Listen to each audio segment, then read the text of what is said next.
What's going on? What's going on, man? Hey, bro, it was the first day. What's happening, everybody? What's happening, man? Before I get too into it, man, I'm too hyped for this content, bro. I'm too hyped for this content, bro. Yo, there's been so much that happened today at the Diddy trial, bro. A lot of people showed up. A lot of people showed up. Man, I heard the streets was packed, bro.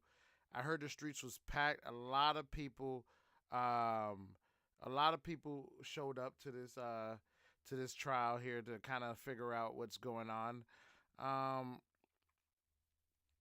yo, I don't know, man. Like this trial, man. Listening to how first days went, bro, and seeing what everybody is on the internet is talking about, and the people that was there, and how it went, bro. Like, yo, this trial is about to be crazy juicy, bro. This trial is about to be crazy juicy, and it's kind of, man, it's kind of sad a little bit, man, because like hearing the amount of people that was there today for Diddy, it was basically his entire family, and I don't mean his entire family like grandmother and stuff. I meant like his immediate family, his children, the mother of his children, stuff like that, and to and I don't and that Diddy has small children as well. So to hear the graphic details of what they're accusing Diddy of, and what Diddy has been doing, man. I don't know if the family was aware of how freaky Diddy was, but yo, they're gonna find out today. They're definitely gonna find out today. So hey, I love I love how DJ Academics break down cases. So we gonna definitely react to so we definitely gonna react and get our updates from DJ Academics, and also we'll get it from Inner City Press. That's a reporter, that's a reporter that is currently in the courtroom, and actually transcribing um, verbatim what's going on. So let's get this content going.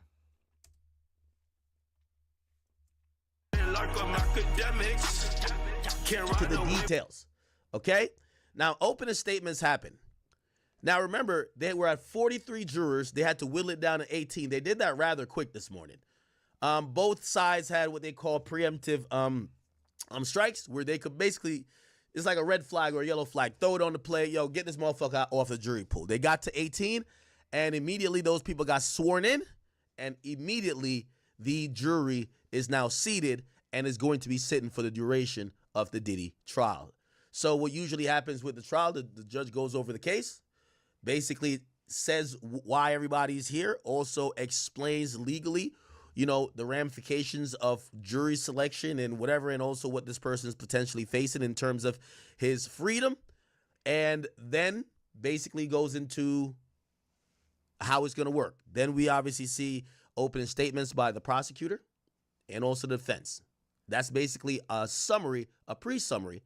That's some Lauren LaRosa shit. I can't stop taking shots at that hoe. I ain't gonna lie to you. She started disrespect. I hope y'all, when I'm dissing her 5 years from now. Yo. Sidebar. Yo, if you haven't been keeping up with what's been going on the internet, Lauren LaRosa. So DJ Academics was supposed to have went to the Kendrick Lamar showing in Jersey, I believe. So he had got I got tickets. I guess he's been publicizing that he's gonna go, and he's gonna talk his ish, and and whatever, he's gonna stream it, right. If you didn't know, DJ Academics is a, I want to say, I don't know if I should say Drake's fanboy, but yo, he love himself from Drake, bro, too much, bro. But nevertheless, he didn't go. So Lauren LaRosa, if you've been, stay in touch with Breakfast Club, and you know of Lauren LaRosa. Lauren LaRosa used to work for TMZ, now work for the Breakfast Club. But Lauren LaRosa, she's good at facts finding, and she usually have some facts. She when she say shit, she got some facts behind it. So Lauren LaRosa tweeted out, "Yo, I'm at the concert, and DJ Academics ain't here." And of course, TJ Academics is a controversial, streamer that, some people label him as a womanizer, some people label him as, just a bad nigga, like, so they don't really fuck with him. But so, of course he violates her, like, he calls her a bitch, and he's like, "Who the fuck are you?" and yada yada. So of course, him referencing Lauren LaRosa right now in the beginning of the stream and saying that he's throwing shots is just him continuing his his violation of Lauren LaRosa. But like, let's get to it. I hope y'all don't be like, yo, Ack, why you dissing this bitch? No, never. I'm not stopping. Fuck it. Fucking bitch. Anyway, calm it down. So, opening statements, it's like a summary, right? Yo, let me tell you what you should expect to hear, as the prosecutor would say that. We're going to bring these witnesses. So it's going to give us a good preview of what is to come. What Diddy's defense team is going to do in their opening statements is kind of take the theory that the prosecutor is going with and say, this is all taken out of context. It's misunderstood. It's a bunch of hogwash. They're trying to bury this guy with all type of things that are, out of context. It might look bad. But this guy's innocent. We're going to, without further ado, let's get into the tweets. I want to say shout out to my man, Inner City Press. Also, salute to some great people who are in court today. They actually said, I got their cell phone numbers. They said, Ack, hit us anytime. We got you the details. Now, granted, I want to try to start a poll on every platform, Kick, Rumble, and also even both YouTube channels. Should Big Ack show up to one of these goddamn trial dates? I want to show up. I want to see what's going on live and live in person. You get what I'm saying? Here we go. So, shout out to Inner City Press. I'm going to read a bunch of his tweets. He's in court. And again, if you don't know, there's not any cameras allowed in court. So essentially, I don't know how he's doing it. I don't even know if they allow the phones in there necessarily, but he's somehow scribing to the tweets in almost pretty much in real time to update us on what's going on. By the way, we did the same thing for the 6ix9ine trial. This is going to be our main update way, other than when it's lunchtime, they're going to be able to leave court, and then we can get a video update from whoever was there. We'll try to check as many updates as we can to get a fair, balanced perspective, because remember what happened in the Tory case. We were hearing pretty much one narrative, like, yo, Tory finna spank this, then Tory gets found guilty. We want to be as fair as we could be. If you're asking my disposition in terms of biasness, I have no bias in this. If Diddy did some of these things, like I've heard of. Yo, just before we get started on the content, bro, I do want to put my opinion out there, and I kind of want to draw my line in the sand before this trial takes on takes on its own beast. So my opinion is that boom. My opinion is that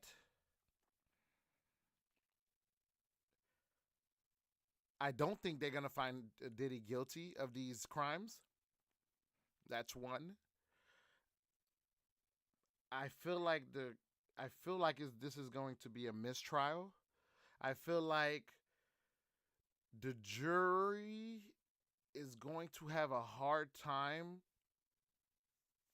coming to a single consistent. Hopefully I'm saying that word right, because a single consistent, like, to a single notion. Like, I find like it's gonna be very hard for everybody to say yes, Diddy is guilty of these crimes, and that's why I believe it's going to be a hung jury and it's gonna be a mistrial. And then of course, my opinion is on mistrials is that boom, when mistrials happen, then I feel like it then weakens the case of the prosecutor. But that's just my opinion. So I believe so. That's why I believe that. And the reason why I believe that is because you're going to hear about things on this first day of trial. They spoke on. They gave proof of Cassie initiating some of these contacts for the freak off. And I'm pretty sure Diddy's, and this is the prosecutor. The prosecutor omittedly said that you're going to see instance where their client was enjoying the freak off, and you're going to see instances of the client initiating certain acts for this freak off, but do not let those smoke and mirrors blind you. My client was not enjoying this, but was in role play and was under heavy and drug induced influence that caused her to look to give the persona of enjoyment and pleasure. So that is going to be a gray area, and both and Diddy defense is. I know Diddy's defense is going to tear that apart, but the prosecutor is going to have to find a way to harp on that. Like, yo, yes, she is happy, she's smiling, she's enjoying it, she's moaning, yes, but she is not enjoying it deep down. It's all drug induced. So that's why I believe this is going to be a very hard case. And then on top of that, you're going to show how it's going to show how you know Cassie was very involved, but she didn't want to. So when does the willingness start and then willingness end in this situation? There, and that I'm interested to see how they're going to break that down. That's one. And two, like,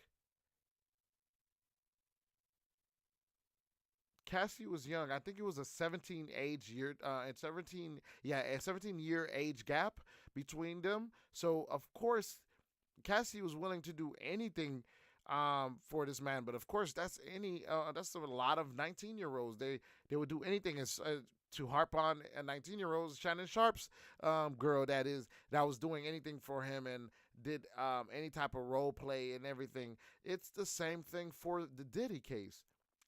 She was doing anything for him because of how she felt about him. She loved him, and they also show that they were in a. They both the prosecutor also harped that this was a toxic relationship, and they both had infidelity issues. So that's why I feel like there's so many gray areas that it's gonna be an interesting trial, and I'm excited for it. But like I said, my opinion is that Diddy is not gonna find guilty. Not gonna find Diddy is not going to be founded guilty or innocent of this shit. Like, bro, like, I feel like it's gonna be a deadlock. It's gonna be a deadlock case. It's gonna be a deadlock case. It's not gonna be. No one is not gonna know because like it's so much gray areas, bro. Like they're gonna show you where Cassie is reaching out to these male escorts, and they're gonna present videos in court of Cassie enjoying the sex act. They're gonna show videos of her, moaning and enjoying these type of things, and text messages of her reaching out to these escorts and stuff like that, and initiating these type of conversations. But they're saying that she didn't enjoy those acts, and she was just acting, and then also it was drug induced pleasure. So she really wasn't enjoy herself. She was just like heavenly drugged up. And they're gonna talk about a drug in this case, and I think it's classified as a date rape drug. It's an illegal substance, I believe, in the States, because of how it kind of knocks you out. So they're gonna bring up that. So it's gonna be quite interesting. And what else you're gonna find out is that there, at least for the first day, there's no evidence of Diddy even sleeping with Cassie. Like, they're gonna show so much. They're gonna talk about how there were escorts and male prostitutes or whatever like that. They're gonna talk about all those people that's coming and having sexual acts with Cassie, and Diddy just watching it. And the reason why I feel like the reason why I feel like they're not gonna find the jury is gonna come to a deadlock is because the reason why I think so is because the way it's like there are dudes that like that type of shit. Like there's I think there's a category on sex sites that that has what husband watches wife get penetrated or whatever. So yo, there is a lane for this. So it's not a crime for Diddy to let somebody else smash his girl. So that's why I'm like, this is going to be so hard for it's so hard for the prosecutors to even to show criminal contest. So they're gonna heavily lean on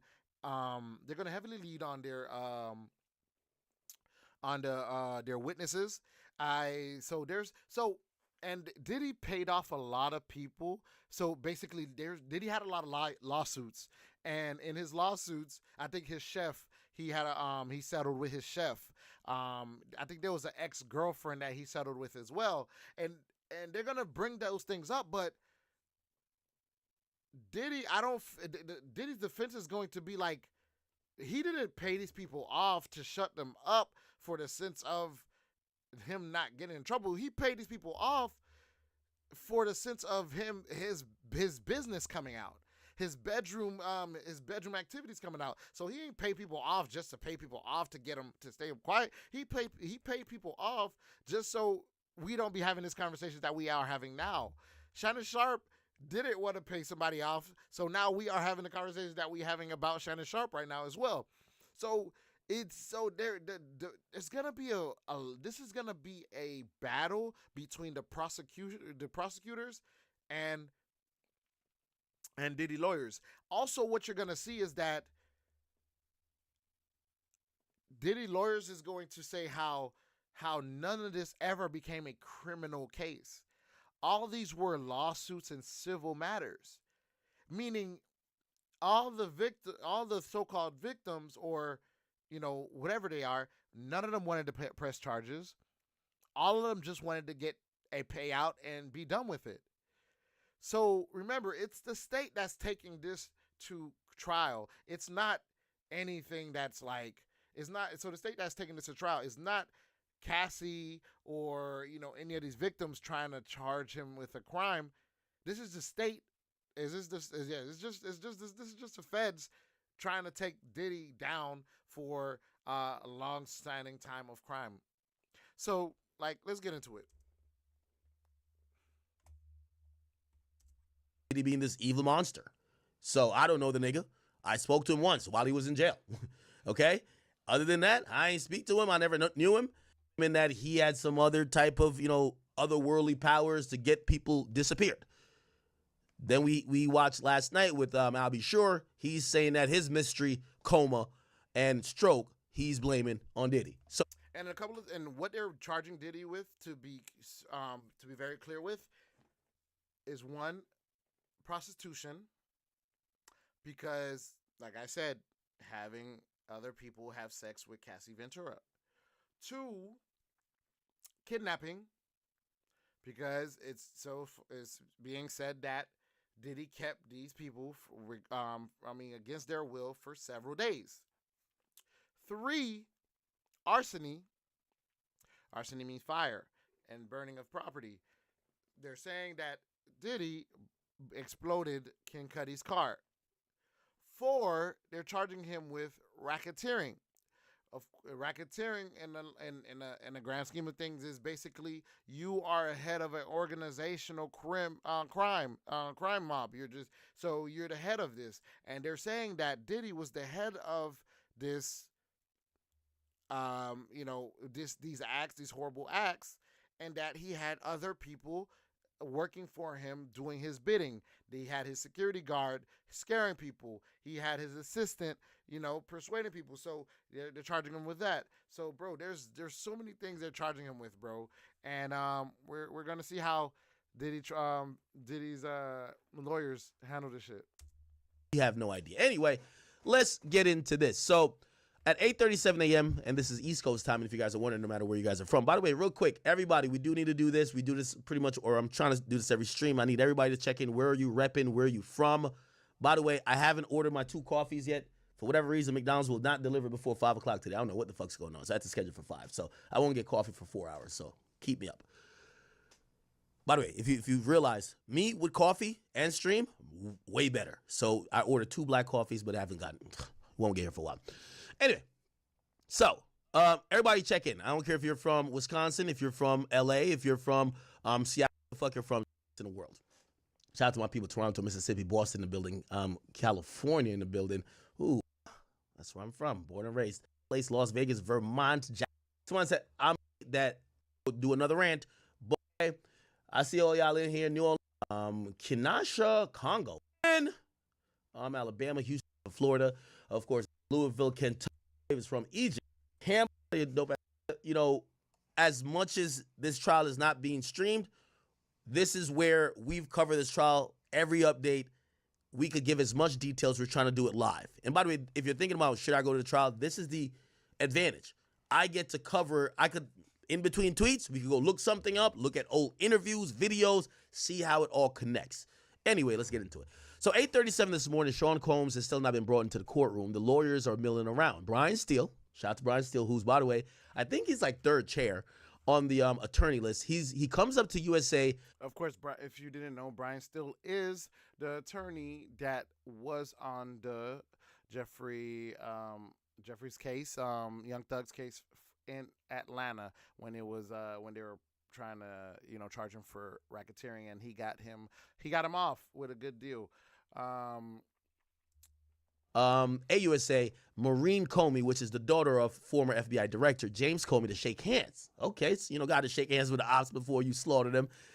Brian Steele is a shrewd operator. That's exactly how he operated in Fulton County. He made the Fulton County DAs look like jokes, like they didn't even have a law degree. And he did it respectfully. He did it in a way where it felt like it was just business and it wasn't personal. So him going up and shaking hands with the AUSA, if Brian Steele, and I don't know how much he will be taking the lead in making some of these statements. We're going to see who does an opening for Diddy. Is it Brian Steele? I think it's going to be Mark Agnifilio because he's been the number one from the get-go. Number two is going to be Tenny Garagos. That's a woman who is the daughter of Mark Garagos, okay? By the way, I did get confirmation because one of the PR people that's working for Diddy who hit me said, hey, I'm going to be in court. Here's my cell phone number. Call me anytime. I looked at their bio from the thing they sent, and it says they work at Garagos and Garagos. You know what that means? That means Diddy's PR person works for Mark Garagos. So Mark Garagos pretty much does work for them, right? Even though he's not the official lawyer, but his daughter is, okay? Anyway, second reason why I do believe that Tenny Garagos, which is the second, in order of the lawyers, we have Mark Agnifilio. He's going to be the lead. He's going to do most of the heavy lifting, I think. Then we're going to have Tenny Garagos. Okay, I heard she's a very fine attorney, really good. Daughter of Mark Garagos. But here's the thing, too. When it comes to sexual assault cases or any cases. So just a little side note, the Garagos family seems like they are very involved with Sean Combs, P. Diddy. Reason why is because the father of this young lady that he is mentioning did work for Diddy previously. Having to do with, the assault of a woman, whether it's domestic abuse all the way to sexual assault. Sometimes when a woman is your lawyer arguing on your behalf, it looks a little bit better, right? Because a woman could say certain things like, nah, Cassie wanted that shit. If a dude says it, you see misogynistic. It's a double standard of life. Everybody knows it. A woman could, her tone, her making certain points hits differently rather than a man, right? So she's number two, and I think it's important that she's number two because you needed a woman on this at some point. Number three is going to be Brian Steele. Will Brian Steele actually cross-examine any of these witnesses? What Brian Steele was pretty good at doing, his cross-examinations were amazing. His motions were amazing when we looked at the YSL case. Will we see any of that? This is a dude who, he's like Luka. He's like, who's the hottest or best player in the NBA right now? That's Brian Steele. So we're not expecting him to just be sitting in the back, like just whispering in, his client's ear or like the ear or just writing notes, passing it to other defense attorneys. We expect him to make some significant impact. He just came off a big win. He has to be involved in some way. We will see how that is. Okay. So Comey and Brian Steele shake hands. Agnifilio and Alex Shapiro are conferring. By the way, I think Alexander Shapiro is a lawyer that was hired for the appellate process. Remember when Diddy was trying to get out of jail?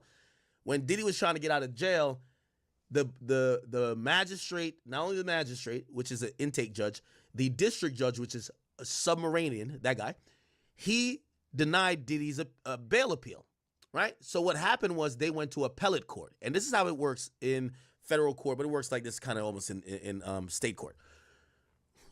You could do what's called interlocutory appeals, which means appeals within the trial. And sometimes those will be happening while the case is still going, or sometimes those decisions are so important they'll pause the case to get the decision on the appeal. So what happens is appellate court is so different because appellate court doesn't work like regular court. Appellate court works off you submit an appeal, right? And after the appeal, you submit these briefs. The ops or the government submit their responses. You submit another response to them. Sometimes they do a counter, and then the judge mulls over everything. Usually they don't make a decision. They usually say, we're going to set a date that y'all could argue it, 20 minutes each orally. After that, I'm going to take 2 weeks. I'm going to decide. So usually people get different lawyers for that. So appellate court, sometimes you get different lawyers. I believe Alexander Shapiro is, I was going to play this, was, I think she was working on appellate lawyer. See, highly experienced appellate lawyer. So when Diddy was trying to get out of jail, remember Diddy quit on doing that. He basically consolidated his team and said, fuck it, let's just go to trial. But his appellate lawyers, he didn't just dismiss them because we're not in appellate court now. We're in main court. But the reason why he's keeping on Alexander Shapiro on his main team, remember, he has 8 lawyers, right? Brian Steele, Mark Agnifilio, Tenny Garagos, Alexander Shapiro, she comes from the appellate side. Number one, she's a woman, which is a good look. Number two, if there needs to be an appeal, so what happens in court, and this is, again, I'm giving y'all some basic things that we could understand what we're about to see. If in court, let's say, I don't know, it's a very, like they're about to allow questioning along the lines of, I don't know, Diddy doing something that was uncharged, or Diddy doing something to somebody who's not a victim. A lot of times what will happen is you'll hear objection, which means, hey, based on what we talked about in pretrial, this should not be allowed in the trial. Now, an objection in a trial is very important. It's what's called creating a record. So you have to create. So when a defense attorney objects, they put a note on the record that they had a problem with something. That is very necessary if you ever want to appeal. For example, with Tory Lanez didn't object to certain things, and because of his lack of objection, that is weighed differently when he wanted to appeal. So you need somebody to make sure the prosecutor doesn't fuck you over and just takes advantage of you. So having an appellate lawyer in there, I'm pretty sure she's going to be there to say, hey, object to this, because if we lose this argument or lose whatever, I need that objection on the record to appeal, okay? And by the way, so the objection is called preserving the record. Now everything's recorded, but when you object, you preserve that record of what you objected to. And when they look at that in the sense of an appeal, that's how they kind of like, all right, well, you objected to this, the judge overruled it, but you want a second look at it. Okay, let's look at it. If you never objected, sometimes they won't look at it, all right? So this person is, and by the way, and interestingly enough, this person also worked for Sam Bankman-Fried. Remember when I told you Diddy was in the jail with not only 6ix9ine, but as well with Sam Bankman-Fried. So Diddy, Sam Bankman-Fried, that's the FBF guy, and Diddy were all in the same jail. Do you think it's coincidental that Diddy basically hires his attorney? Now, granted, all these rich, famous guys share attorneys, but he hired his attorney, and I'm wondering if that's probably because of jail talk. Like, yo, who you got for your case? Oh, okay, I need somebody. All right, bet, let's hire her, okay? So she is on that case. She's an appellate lawyer, okay? Remember, appellate lawyer. So if you ask me, what's her role going to be? Her role is not going to be doing too much of main court shit. She's going to be sitting back, listening to everything, watching for everything. This is a contingency type of situation. If Diddy loses, appeals are going out right away. That's her job. Sit there, figure out everything that's being wronged in the case that you could use for Diddy. That's number one. Number two, raise these objections, or have Mark or Tenny or Brian Steele raise these objections? Will she be cross examining people? Nah, I don't think so. Will she be doing opening closing statements? Nah, I don't think so. But she's there to make sure if Diddy blows trial, she's one of the best appellate lawyers in the land. She's gonna make sure that he has a case at least in appellate court. Cool. Let's get back to it, chat. By the way, I'm sorry if you guys have never watched me. I know y'all watch me destroy these motherfuckers on rants. Y'all watch me when I'm doing my comedy shit. Y'all watch me in a lot of different phases. This is the phase where Act locks in. I'm gonna give you a lot of details. I'm usually really heavy detail filled. Sometimes you might be like, Act, we know this. There's somebody in the stream that don't know it. I'm trying to break all this legalese down to the regular person. And we don't have cameras, so we're trying to get the best understanding we can, okay? And sometimes this court stuff could be confusing. I feel like I've put the work in to try to understand it, to break it down to y'all, okay? Hopefully you guys appreciate. I see people spamming on. Okay. So now you guys are getting the cast of characters. We got Brian Steele. Looks like he's the third, okay? This is the big three. This is the big three. We got Mark, Tenney, Brian Steele. That's the big three. Alexandra Shapiro, she's an appellate lawyer. She's going to still be in there, but we don't expect her to do much other than prepare for any appeals. Okay? Okay, the first step is going to be to preemptive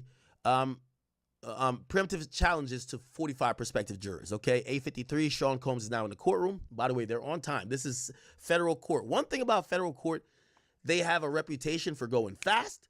They have a reputation for 50 states and territories when they say they are ready for extenuating circumstances. So it's like this. What is he wearing? He's wearing a light sweater instead of last week's dark blue. That also might be kind of, if we think about just optics-wise, wearing lighter colors, seeming more, you got to make this guy not seem like a demon. He's going to be described as a demon and a monster his whole trial. Wearing light colors, that might be some psychology right there. Last week, before the jury was seated, he showed up in darker colors. Now he's showing up in lighter colors. That might be, again, I know this might sound like really trivial. It might be like, well, nah, nobody think. Yes, Diddy's paying tens of millions of dollars. I'm pretty sure they're thinking about everything, including his outfit, okay? So now he's showing up in a light sweater instead of last week's dark blue. He turns and blows a kiss to his family and members in the second row of the gallery, okay? 8:56, the clerk basically is going to confirm everybody's good before the judge walks in, and that's where we're going to go. The clerk says, everybody ready? Everybody's ready? This is game day. Clerk says, Mr. Combs, were you able to get some water? We'll make arrangements for it, okay? The judge still hasn't come in. 9:03, Agnifilio and Tenney, they're going over papers. This is game day. First day. This is game one of the NBA Finals. This is the Super Bowl. You can't fuck up. They're going over papers. By the way, the mere fact that we keep hearing about Agnifilio and Tenney, their strategy, even before Brian Steele was hired, them going into it, they're 1-2 in this shit. Yo, look at this. Make sure you remember this. This is what we're gonna do on Cross. Hey, remember they were probably spending the entire weekend going over. They probably had investigators out the ass go over all 43 people's criminal history, everything history. Scour their social media to see who are we gonna sit on his jury. Combs, Diddy. He's wearing reading glasses. He's also looking down at papers. You got to be involved in your own trial unless you just want to get sent up the river, right? 3 of the 6 prosecutors are looking at or typing on their cell phones. So the prosecutors are chilling. They're like, yo, we about to send this bum-ass nigga Diddy to jail, okay? They're cooling. 9:26.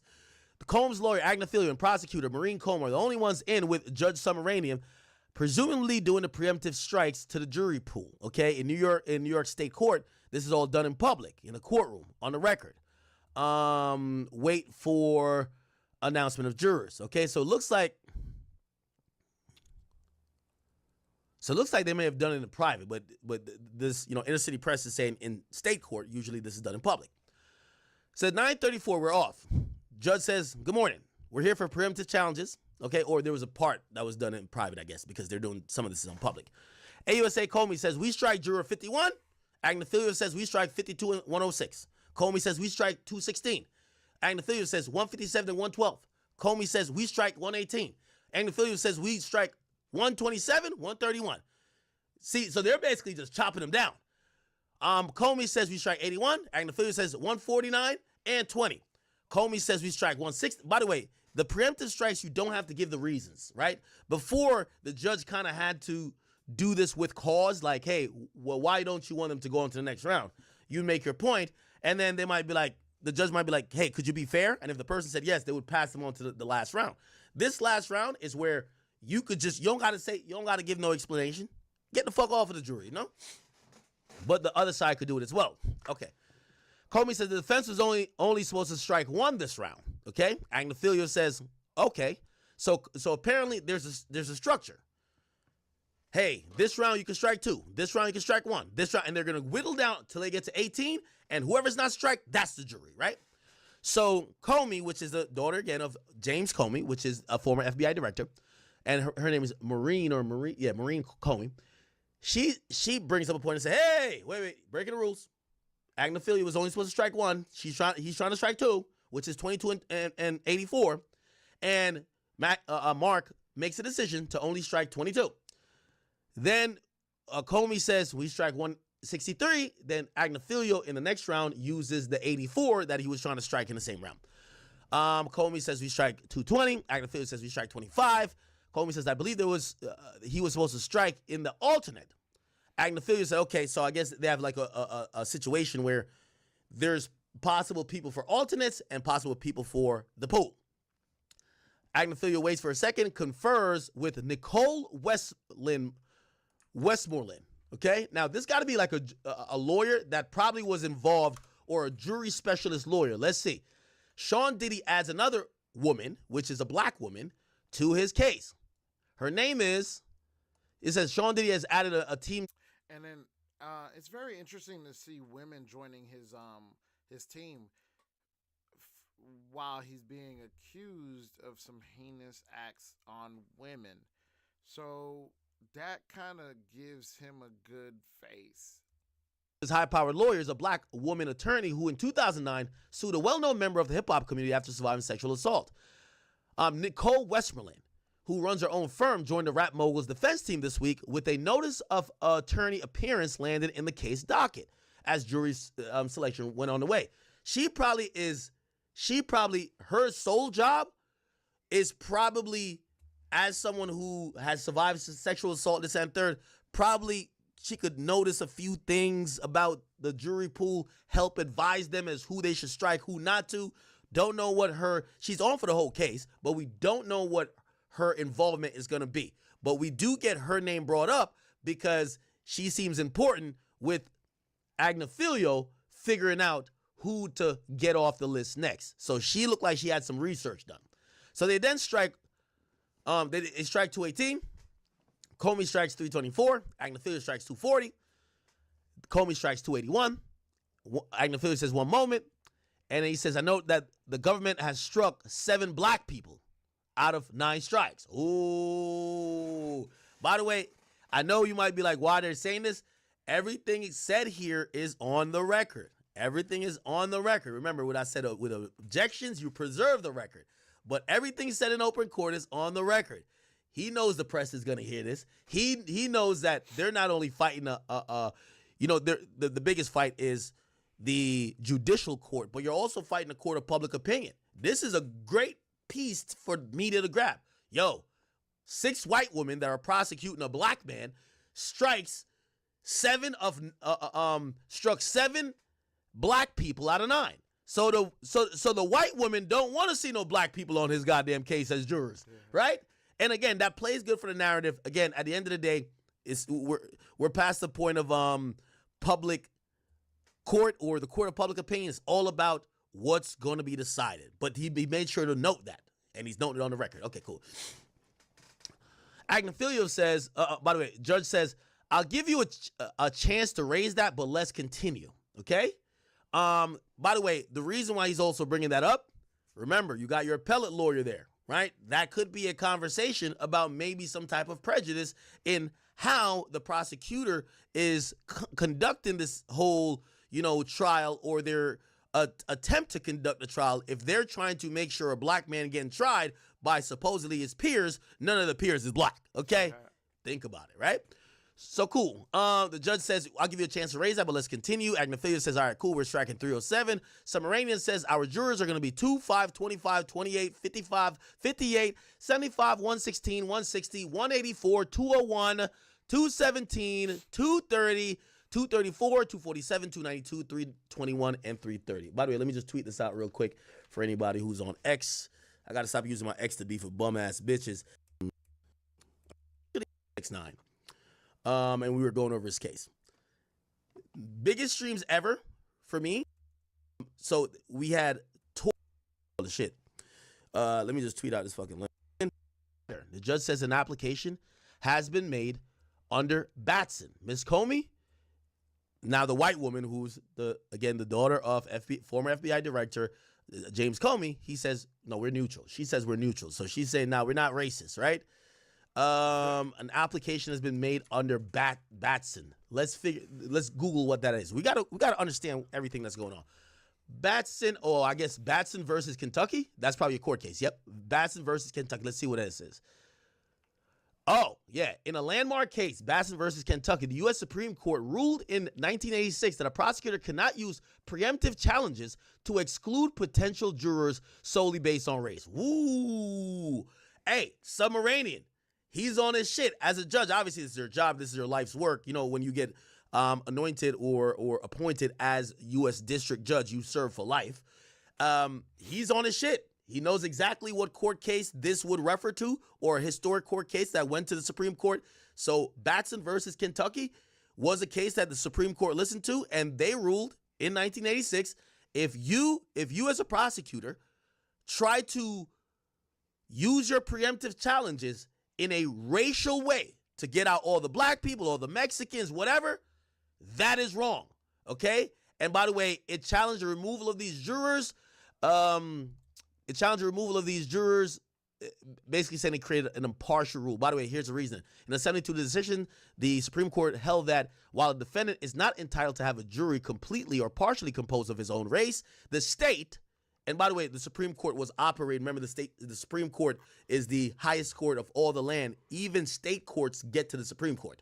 So if you have a state case, it goes to your state Supreme Court. And if the state Supreme Court rules, you could possibly bring it to the actual Supreme Court of the United States. By the way, there's 50 Supreme Courts. Each state has their own state Supreme Court, but there's one Supreme Court of the entire land. When the Supreme Court of the United States rules on anything, that's usually precedence. Not only that affects everything in federal court, because obviously it's a federal body, but it affects state court too, and people and also attorneys usually refer to that case in when they're trying to do whatever. So this case, 1986, Kentucky versus Batson versus Kentucky, it looks like the U.S. Supreme Court ruled in a 72 decision, hey, the state is not permitted to use its preemptory challenges, right? And this is how jury selection went. We went over this.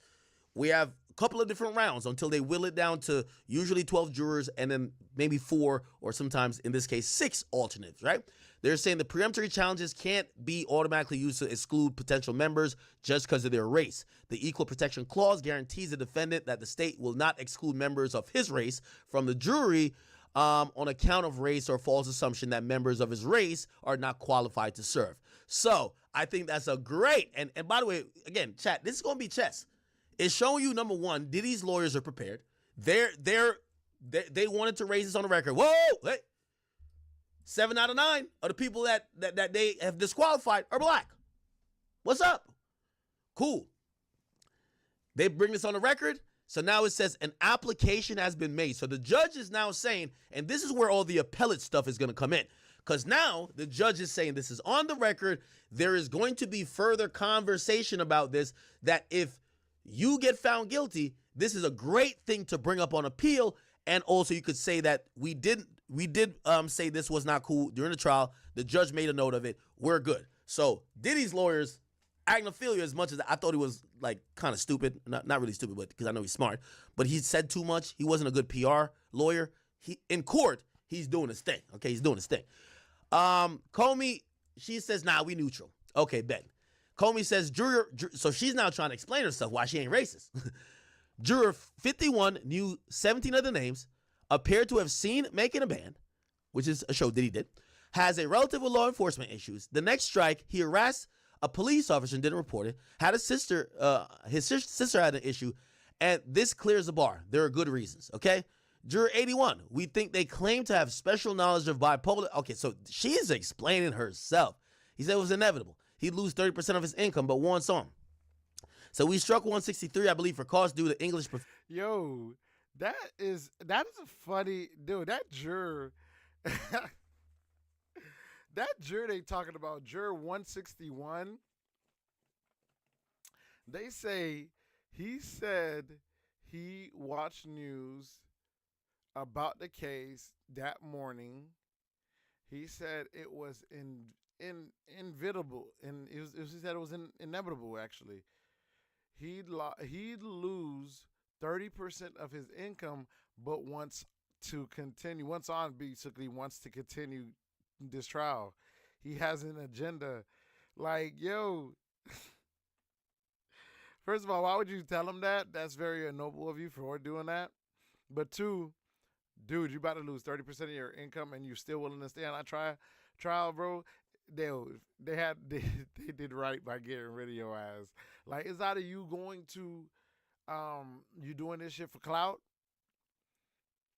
or you trying to help Diddy. And he had a relative who shot at the police. Okay, so she's explaining why she eliminated all the black people, right? And Comey continues to say, he called the police assholes. We struck him in 281. She said victims can catch a case and jump on a bandwagon. We think she has an agenda. These easily clear the Batson bar. So on the record, the prosecutor in real time has defended why she has taken out 9 of the preemptive challenges that she's eliminated. 7 of them are black. She's saying it got nothing to do with race, but actually because of certain red flags we noticed from them. Judge Submaranian says, I deny. Okay, so it looked like that was almost damn near like a motion. Says, I deny the defense Batson challenge. Those were not based on purposeful discrimination. And by the way, here's the thing. There's pros and cons to all these jurors. It's kind of hard to prove this like Batson, standard because, yeah, I eliminated all the black people, but if I could say one thing bad about each black people that I eliminated, I'm not racist, y'all. So you're telling me all the white people. So I don't know how many black people were potential jurors, but you eliminated 7 out of 9 of them. Come on now. Anyway, whatever. The judge says, we'll bring the jury in a few minutes. Perfect. Here we go. So now 1017. The jury is now seated. Judge Arun Subramanian says, welcome back. This is United States versus Sean Combs. We will be providing lunch for you in the jury room. We will not release your names to the public. The clerk now swears the jury in. Okay?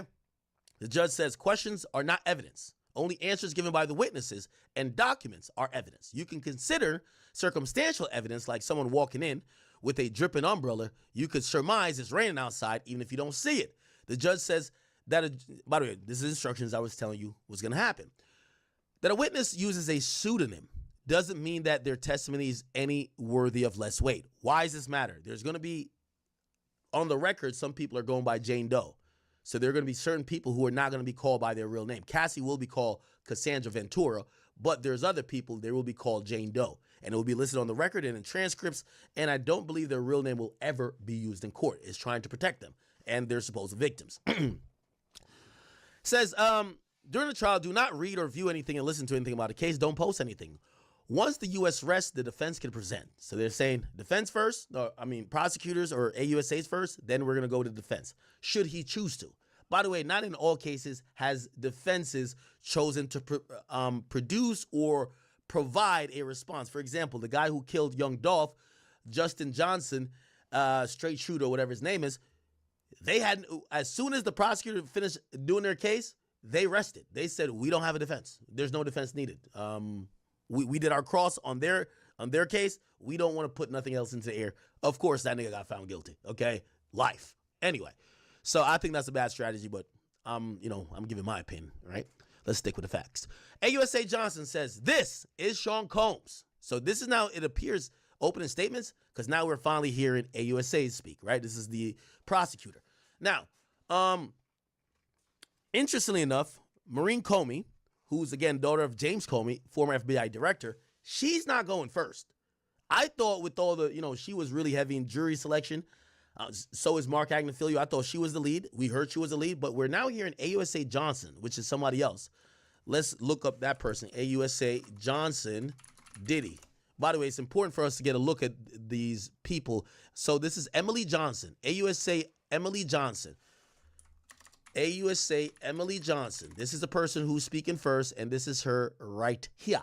Okay, so she's the one who's speaking first. And by the way, Maureen Comey, this is her right here. So this is James Comey's daughter. And then the other one, AUSA Emily Johnson, is her. So you see 2 of the 6 white women who are going to be doing their thing. All right. So let's go. It says, this is Sean Combs. To the public, he's a cultural icon, a businessman, larger than life. Sorry, let me make sure I can see it. This is Sean Combs. To the public, he's a cultural icon, or that, they say was. He was a cultural icon, businessman, larger than life. But there was another side to him.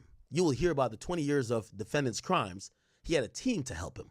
Kidnapping, arson, drugs, sex crimes. Let's start with one night. By the way, there's going to be some typos. He's typing quickly, or somebody's typing quickly. Maybe it's AI. I don't know. He was on the hunt for his girlfriend, Cassie. He forced her to have sex with male escorts while he watched and recorded it. He found out Cassie was seeing another man. Furious, he set out to find Cassie and the other man. He woke up an employee, drove to his house, but no one was there. The defendant didn't give up. He kept looking for Cassie. When he found her, he beat her brutally, kicking her in the back and flinging her around like a rag doll, but that wasn't enough. He told Cassie he could release a video of her having sex with male escorts. He broke into a man's house and he beat and blackmailed his girlfriend. These are not his only crimes. Cassie's not the only one he beat and sexually exploited. 20 years of crime. He had a business, Bad Boy Records. That made him right. He relied on his bodyguards, chief of staffs. By the way, when you hear chiefs of staff, you know the person who they call is Ghislaine. That's a person named KK, which is Quran. I forgot what her name is. So his last chief of staff was Quran. Fuck, I'm fucking up the name. Yeah, see? Christina Karam, former chief of staff. By the way, if you remember her when Diddy was going through all this shit, she was pictured with him sitting on Star Island while he was looking dumb stressed. Here we go. And apparently she's like the Ghislaine Maxwell. She's been helping him out with a lot of shit. By the way, we've seen her. I don't know if she showed up to court, but yeah, remember when he was looking stressed right here? She was sitting right next to him looking like she just woke up too. So I don't know if she giving him the pussy and she's just the chief of staff, whatever. But she looked like she's locked in with him where she was, all right, Sean, let's get through this. But she looked like she's a loyal one for Diddy. And probably the one that if she ever turned on Diddy, it's raps, right? So this is another picture. Look like she's there. Look, Diddy look fucking stressed as a motherfucker. She's, you want a mimosa? You want a back rub? You want your balls tickled? Whatever. You know what I mean? It is what it is, right? She's on her phone. Diddy was like, look, Diddy's in a fetal position. She's on her phone. She making sure shit happens. She got to help this motherfucker out, right? Again, it is what it is. It is what it is. Okay, bet. So we now hear that the prosecutors are saying chief of staffs have been involved in this, right? It says his bodyguards, chief of staffs, who all ran aspects of his life. The group promoted his power. Only his bodyguards kidnapped an employee and set a car on fire, dangled a person. They delivered drugs whenever he said, including to a woman he forced to have sex. They delivered drugs whenever he said, including to a woman he forced to have sex with, an escort. He transported them across state lines, even out of the country. Let me be very clear. This case is not about a celebrity's private sexual preferences. This was criminal. He coerced and even used violence. Along the trial, it will focus on 2 women, Cassie and Jane. Now, we all know Cassie. Her name is used. The other victim's name supposedly won't be used. Jane. Who is Jane? From what I've been told, lightly, I haven't gotten into it yet. We'll figure out who it is by basically what they're saying, because we are going to hear what they're saying or see what they're saying. We won't know who they are. I hear Jane Doe is either 1 or 2 people. Remember the girl Gina? The girl who basically went on Tashkent and said that he forced me to do like after the abortion, he put his hands on me. It's either her or remember the chef that sued Diddy long ago saying Diddy was jerking off or whatever when she came to serve him food? Chef Diddy. Former chef for Diddy alleges long-standing abuse, blah, blah, blah. So this is either this person or it's Gina Diddy abuse. I remember she did the interview with Tasha K. Remember this woman? Child was, and then he Yeah. So either one of them, that's Jane Doe. So we could probably surmise at this point, but we're jumping ahead of the gun. We're gonna find out shortly anyway. But that's witness. That's victim 2. That's victim 2. By the way, keep in mind, there's 2 strong victims. The other victims might not even show up to court. One of the victims, supposedly victim 5 or 4, won't be there at all because they said they can't contact that person no more. Some people feel like they may got paid off. Who knows? So the main witnesses, there's no Little Rod, no none of that shit, none of the people that Tony Busby got. We got Cassie and either this woman or the chef. We're going to figure out who Jane Doe is in a short bit. So let's keep it going, chat. Are y'all here with me? Y'all rocking? I got to do a little wellness check on y'all sometimes. Y'all good? We got 11,000 strong on King Academics right now. 5,000 strong on the Academy. We got 20,000 people up in here. Bright and early. First day. Okay. Let's to it. So, it says, here we go. So, we're going to focus on 2 women. So, they're outlining their plan. We're going to focus on 2 women. Cassie and Jane. We will show that the defendant lied, used lies, drugs, threats of violence to force them to have sex with him in front of male escorts. He called them freak-offs, wild king nights, or hotel nights. His staff organized flights, cars, hotels. At his direction, his staff set up the rooms with lubricant and lighting. Ooh, lighting? What the fuck? What type of freaky nigga shit it is? This is where they start talking about the racketeering, where he has his team doing these things for him in knowing of his criminal activity. What type of lighting do you bring to the freak-off? What lighting do you bring to the freak-off? Now, we're going to see, by the way, remember we heard this whole thing about baby oil? I've always said, listen, not TMI, but come on, we all grown, y'all have sex too. Baby oil is some cheap nigga lubricant, right? Like, I can't imagine a billionaire using baby oil as sex lubricant. That's some cheap shit, right? Just go get KY or something. So we're going to figure out what the fuck the baby oil was for. It could be some performance thing. We're going to get to all the details. The only thing we won't see is the videos they're going to show in court. By the way, we haven't heard about necessarily how they're going to treat videos. If maybe they'll say, hey, this is a sensitive thing that showcases a victim being sexually assaulted. Let's clear the courtroom. Everybody get out of here except the jurors. The jurors are going to have to see everything. You know, jurors in cases, even when it's murder cases, you're going to have to see the body. Like, it is what it is if that's part of the evidence, right? They have a bunch of tapes where supposedly are freak-offs. They're going to have to watch them. Will the gallery and press and everybody else be able to watch them? I don't know. That's going to be a matter of privacy, security, and everything else. Obviously, if you're trying to prosecute a criminal case and you claim these people are victims, you don't even want their name to be used. Granted, nobody, I don't think, will be stupid enough to record or try to sneak out a phone and record in federal court, but we've seen that type of dumb shit already. There was a video 6ix9ine testifying. There was a video of 6ix9ine testifying, which should have never been allowed. This was 6ix9ine on the stand here, and people were very surprised that video ever came out. By the way, that after that video came out, the judge scolded everybody in the court, and there was a lot of other shit that came out. Anyway, let's get back to it. So cool. All right. So at the direction of his staff, they set up lubricant and lighting. The staff came in with cash to pay the escorts and drugs. Okay. He made them take MDMA or Molly and ecstasy, and it made them sick but also sexually aroused. He directed every step. By the way, also, according to a lot of the criminal complaints, or the civil complaints, I should say, we heard a lot of allegations that there were, we heard a lot of allegations of the date rape drug. It's called Rufinol, right? Rufinol. Because remember, all the civil cases had this pattern. Oh yeah, I went there, I took one drink, I almost fell asleep, and I woke up and there's 5 niggas fucking me, right? Rufinol. I don't know how to spell it. Oh yeah, this is how it's spelled. It's spelled Rufinol, right? It's a trademark name for whatever, but it's known colloquially as the date rape drug.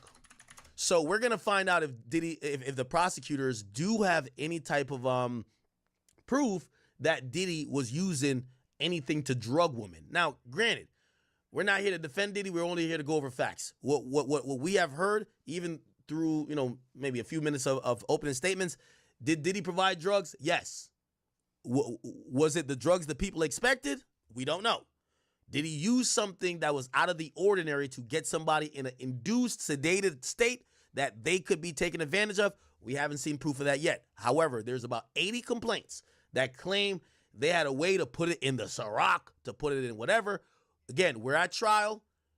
The prosecutors can't come with theories. They got to come with what they could prove. So we're going to hear if we hear anything about date rape drug. So when you hear drug, you got to imagine it's the Molly, it's the fucking pink cocaine, whatever they be snorting and all that bullshit. I'm not hearing date rape drug yet, right? But we'll find out later. Okay, cool. So he expected the women to appear to enjoy themselves. That's very important that they're actually saying this. And by the way, I'm sorry I'm ad-libbing all of this, but we got to be very laborious. It's going to, like, we're reading tweets here. You know why I think they say that? Because there's going to be a video where Cassie's probably squirting like a motherfucker, like laughing like it's going out of style, like she's having fun. And she's having complete ecstasy while this freak off is happening. And she looks like she's into it. And that's why they're throwing this in early to say he expected them to appear to enjoy themselves. Because what they're going to say, despite whatever videos that will exist of these things happening, these women were not enjoying it. They were being abused. That's why I think they put that in. He masturbated and recorded the events. Cassie was 19 with the hit song. Says Cassie tried to work on her music, but a defendant made her turn down many opportunities. She recorded, but then he had the final say over the music she released. There was never another album. Sorry, hold on. He hit Cassie in the head and drug her by the hair. Now, that's clearly addressed in that 2016 video. We've all seen it. We're going to pull up a lot of old shit you guys have seen, but we want to make sure we're all staying on track. Cassie, Diddy, Hotel. This is the video they're clearly referencing. Disturbing. They're referencing now, which is this video right here. Hit her in the head, drug her, all that type of stuff. Right? By the way, trigger warning. I know, See? Here's it. Oh, shit. Y'all couldn't see. I'm sorry. Not trying to see. Hit her, bang. And then he drags her. So they're mentioning that video, which, by the way, was not excluded if you didn't know. In pretrial, the judge did not agree that that video tainted the jury pool and should not be allowed. Anyway, let's keep it going. So it says, so there was never another album. He hit Cassie in the head and drug her by the hair. He stomped on her face in an SUV that made her stay in a hotel for a week to hide her injuries. He set up freak-offs as often as once a week. She spent half of her time. The defendant made an escort urinate in her mouth. Wow. First explosive detail. Diddy made a escort Yo, like I said, bro, that is not a crime, bro. Like, that is a kink, bro. That's a fetish. Like, and yo, if she did it, she is okay with it. Don't, like, urinate in Cassie's mouth. When Cassie get on that stand, y'all, she fully pregnant. When she start crying, bro, I feel bad for I her don't care. husband. Even if you see the video and she's like, nah, bring both of y'all dicks over here. I want to suck them at the same time. It don't matter what she says. When you see a woman crying and say, yo, he let a nigga pee in my mouth, bro, that's going to just sound crazy. Because, again, the kinkiness that, and by the way, maybe that's their kink. But that just sounds crazy because regular people don't have escorts pee in the love of your life's mouth. Like, I don't care if you're a cook or whatever. That's not normal. That ain't normal. So when she starts crying and recounting these things, and you know it's going to happen, she's taking a stand. Yo, he told me we were role playing to pretend that I was in Dubai, and he let this escort just shit on my stomach. Oh my God, it's going to be hell, bro. He made an escort pee in her mouth. Okay, cool. Says you will see in his trial, he beat her in the hallway of a hotel. By the way, they're referencing the 2016 video again. Then dragged her back into the freak-off. Okay? Initially, she wanted to make him happy. So now they're positioning this to say she was a young girl, wanted to make it in the industry. She didn't have much money. This guy has a lot of power of money, fame, everything that she probably desires as well in life. And he has this control over her that is probably monetarily, not only physically, but all these things. And she was trying to make him happy, but all he did was use that as a way to abuse her. Cool. The consequences were severe. He said he beat her when he thought she took too long in the bathroom. Defying him would ended violence. She fled, but he found her with the help of his inner circle. Cassie's career was in his hands. He told her he could destroy her career by releasing a video. When he said to have a freak off, she knew she had no choice. She called the escort. So that's another thing they're saying. They're admitting in opening that Cassie was the main person to call the escort. Because that's going to be Diddy's defense and say, yo, how's she a victim? She hired all the guys. So they're making it known now she was forced to call the escorts. And by the way, I think that's a decent point and a pretty easy point that the AUSA could get over. I'm going to tell you why. They're going to say Diddy's too famous. Diddy would have her do his dirty work or other people do his dirty work. Diddy wasn't going to be like, hey, bro, is your cock throbbing again? Come back over and piss in Cassie's mouth and dick her down while I jerk off to you dicking her down. He would have her make the call, even though these people, if they're regulars, would probably know what it is. Okay, cool. She called the escort to put on a performance that he wanted. So they're dressing this up as this is some freaky-ass nigga performance. He said her safety depended on keeping him happy. The relationship was complicated. Both were unfaithful, but only one of them had power. So they're giving certain amends here. They're saying, oh, well, okay. What they're playing counter chess. Yo, we know Diddy's team is going to go up there and say, hey, we had two people who were in a very toxic relationship. They both put their hands on each other. But at the end of the day, these allegations only came around after she left Diddy for the trainer because she was cheating. Okay? And after she is with the broke-ass nigga, now she wanted to sue, and that's where the government picked up on that lawsuit and turned it into a Fed case. That's going to be the argument of Diddy. Say, yo, she was cheating, and I left her ass for cheating. Now she's suing. Why didn't she raise all these points while I was with her? So they're admitting. They're giving it up. They said Cassie was cheating too. And again, this is going to show their strategy. He said, but only one of them had power. They're saying, listen, it's not about cheating. It's about who had the power. So he made Cassie do his bidding in those dark hotel rooms. Cassie was not the only one. This was a pattern. Let me tell you about Jane. She was a single mom that started spending time with him in 2020. She fell in love with him. He was seeing other women. Let's see if this is Gina Hugh. I think this might be Gina Hugh. Gina, let's look at the interview.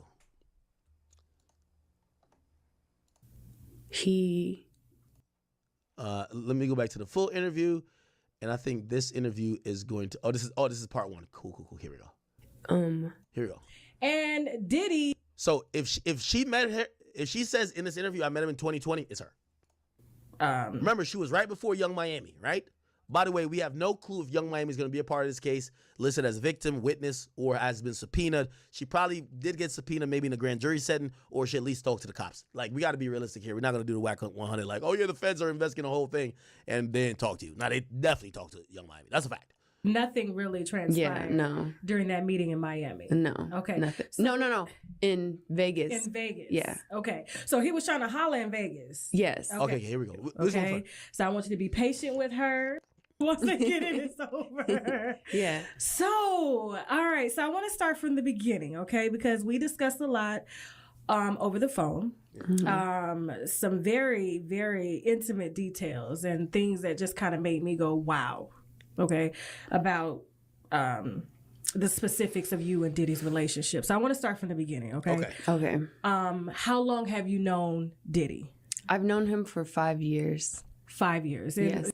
Okay, this might not be her then, because this interview was 5 years ago, and she said she knew him for 5 years, so it would be 10 years ago. That would be 2015. Okay, we don't want to sidetrack. Let's stay on the court shit.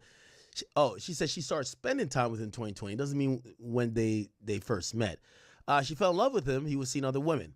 One night he told Jane about the freak-offs and made it happen immediately. He took her to a hotel where escort was on the way.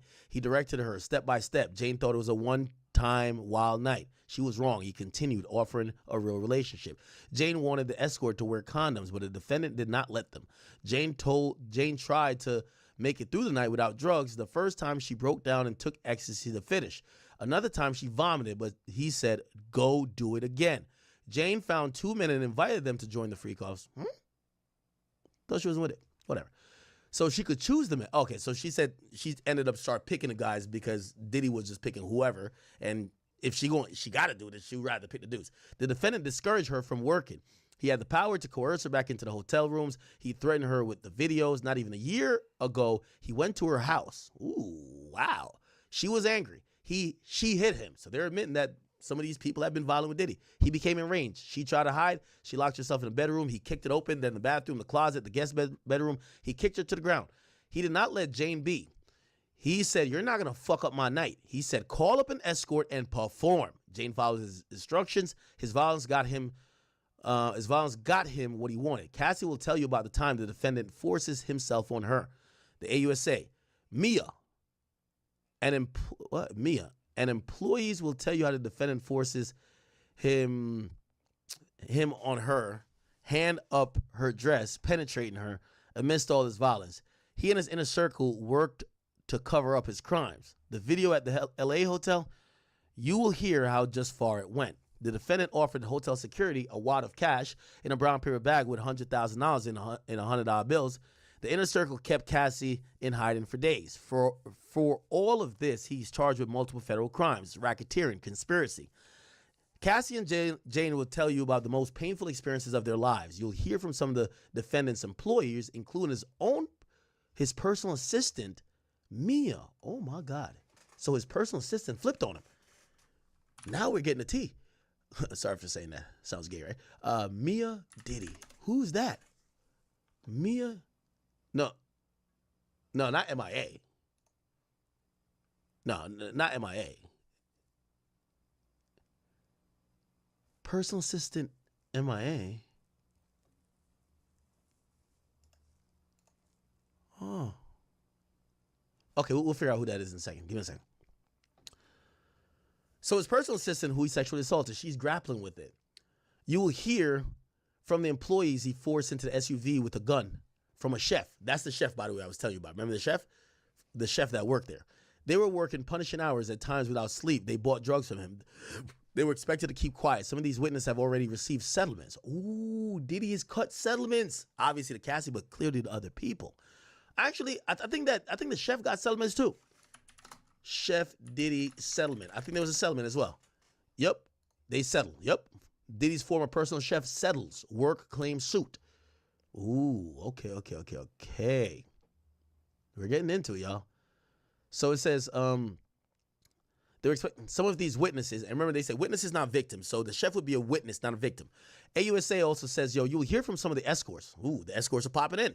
That the defendant directed them and filmed it. By the way, this was probably a proffer session with the AUSAs and the escorts to say, hey, this sex act was actually a crime. You could be culpable of it. However, if you cooperate, we will take the idea that you were a work for hire or you might be a victim yourself because you were just doing. And the reason why they're doing this is because, like I said, no one really is trying to press charges on Diddy. Everybody's just trying to collect a check. The prosecutors are the one that's trying to convict Diddy of a crime, but no one's not trying to freaking convict Diddy of a crime. They got Cassie out here pregnant, embarrassing herself in front of her husband. They got Diddy out here embarrassing himself in front of his young children and his entire family.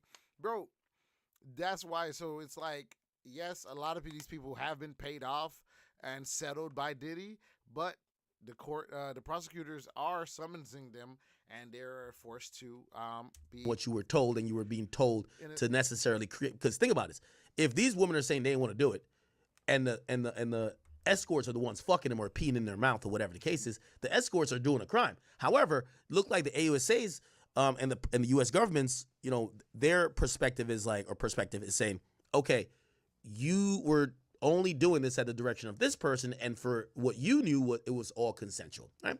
Cool. You'll hear from some of these escorts that the defendant directed them and filmed it. An escort saw Diddy assault Cassie and drag her by the face during a freak-off. You'll see records from hotel, the damage, and the car services. You'll see the text message in which the defendant tells the staff to bring cash for escorts by Jane saying she didn't want, and by Jane saying she didn't want to do the freak-offs. You'll see videos, and then you'll hear the defendant provide direction to Cassie and Jane, high on ecstasy. So clearly there's going to be video shown of the freak-offs where Diddy's saying, yo, Cassie, swallow that piss real quick. Swallow that. Yeah, so it's basically showing that, P. Diddy was just, like, he was never really having sex with Cassie, bro. He was literally directing a sex scene, bro. Like, that's basically what is going to be shown, is Diddy instructing people, Hey, put some more oil on you, man. Hey, put some more oil on it. It'll slap him. Yo, man, no, man, y'all ain't do that right, man. Hey, move on. Like it's about to be crazy. So it's basically like, yo, Diddy just wanted to see his girl get fucked, and that's just a kink, bro. That's nothing illegal about that shit. Piss. Take like whatever. Where clearly Diddy is behind the scenes orchestrating and giving directions, which kind of helps out Cassie's case or Cassie's theory or her side to say, I want to do this. This nigga was telling me what to do and I was doing it. So even if I look like I'm having fun, I'm looking like I'm having fun because he wanted me to appear like I'm enjoying it. But I never really want to do this shit. I bet. You'll see a video of the defendant brutally beating Cassie during a freak-off in an L.A. hotel. You'll see photos of the damage, including four doors in Jane's home not even a year ago. Who is Jane? Chat, do we have an idea who Jane is? Do we have an idea who Jane is, chat? Wow.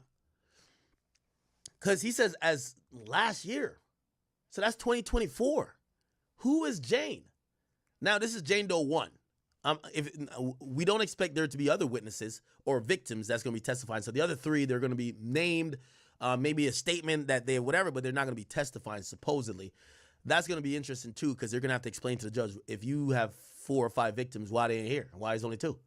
So that's going to have to be explained. They already brought it up in pretrial that one of the victims have gone ghost, which we all know what probably happened there.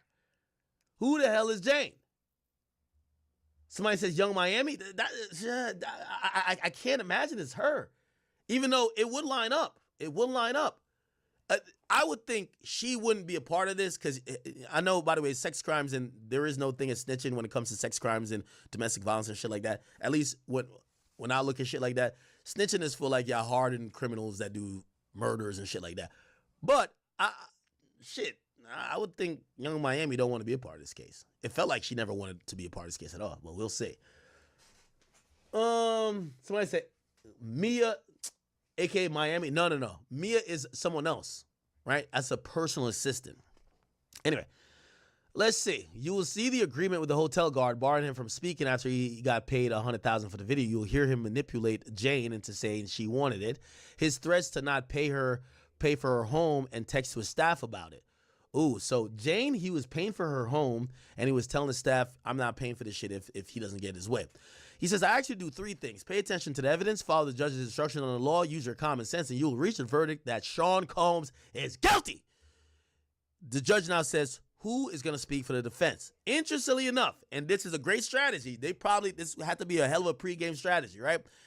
Think about the Super Bowl. This pregame strategy probably is just as important as like your heads or tails or, yo, are we going to go with a run-first strategy or a pass-first strategy? So the strategy here is, even though Mark Agnafilio is the lead, they're going with the woman who is a second or co-lead. She's going to be doing the intro. Again, remember, woman speaking up on you not being an abuser to woman or a predator woman on face value looks better. By the way, I heard that Tenny's an amazing attorney, just to give her props as well. So Tenny says, this case is about love, jealousy, and money. They're trying to turn it into a racketeering case. It won't work. You're the jury. You will evaluate the witnesses, and finally, the story can come out. This case ain't what you heard on the news. Sean Combs is fascinating. He grew up in Harlem. He built a lawful business. He worked for it. Created a culture. Produced music. Produced music that changed a generation. Witnesses will share with you that he's a fascinating person. So basically, you could tell they're announcing they got some character witnesses. Like, yo, did he change my life? You know what I mean? Blah, blah. So good people, right? Witnesses will share that he's a fascinating person. People are drawn to him. If you wanted to climb in music, apparel, or beverages, you wanted to be around Sean Combs. He gave people opportunities to work at his companies. He had a vision that only a few had. The witnesses mostly loved him. The text messages will show that. He's 55 years old. He's going to be Sean Combs. I'm Tenny Garagos. I'm honored to represent him. The only people in this court who will tell you about the racketeering are the prosecutors. Look at them. There's no goddamn conspiracy. This case is about Sean Combs' private sex life. The government has no business in that. These hard-working individuals were educated from Harvard to Howard. He has a temper. He got violent sometimes. He did. He's not proud of that, and we own it. So they're admitting Diddy does have a temper and has gotten violent. He sometimes gets so jealous or angry, he is out of control. You'll hear that he lied to his girlfriends. You may think he's a jerk, he's mean, but he's not being tried for that. He's being tried for running a racketeering enterprises. This is about domestic violence. Now, the AUSA comes in and says domestic violence is not sex trafficking, okay? He's been charged with, so by the way, it looks like they may have, either objected or somehow I don't know how the AUSA jumped in, but whatever. So basically, I guess since Tenney says this is about domestic violence, the AUSA wants to correct it because even though it's usually in opening and closing statements, you allow those people to kind of do more of a narrative type rant, but you can't have them say fake shit. You know what I mean? So the AUSA says, whoa, domestic violence ain't sex trafficking. Had he been charged with domestic violence, we would not be sitting through an 8-week trial. Ooh, so it looked like it's scheduled to go through 8 weeks. He's not guilty of these crimes. As the trial goes, never mind. I think, no, never mind. This was Tenney. Looked like he forgot to edit. This was Tenney. Okay, so this is Tenney. I don't know why it says AUSA. This is Tenney.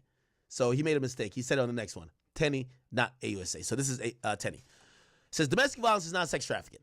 Had he been, so essentially what they're trying to say is if Diddy was guilty of anything, he's guilty of domestic violence. He put his hand on his girl. But is he guilty of sex trafficking? No. He said had he been charged with domestic violence, we would not be sitting through an 8-week trial. Basically almost saying if they had charged him with domestic violence, we would have just pled guilty and took a plea. But y'all are charging him with something else. Y'all charging him with sex trafficking. And they don't believe he's guilty of sex trafficking. He says he's not guilty of these crimes. As the trial goes on, we're going to take on accountability. We will not shy away. Tenney also says Sean Combs had a little bit of a different sex life.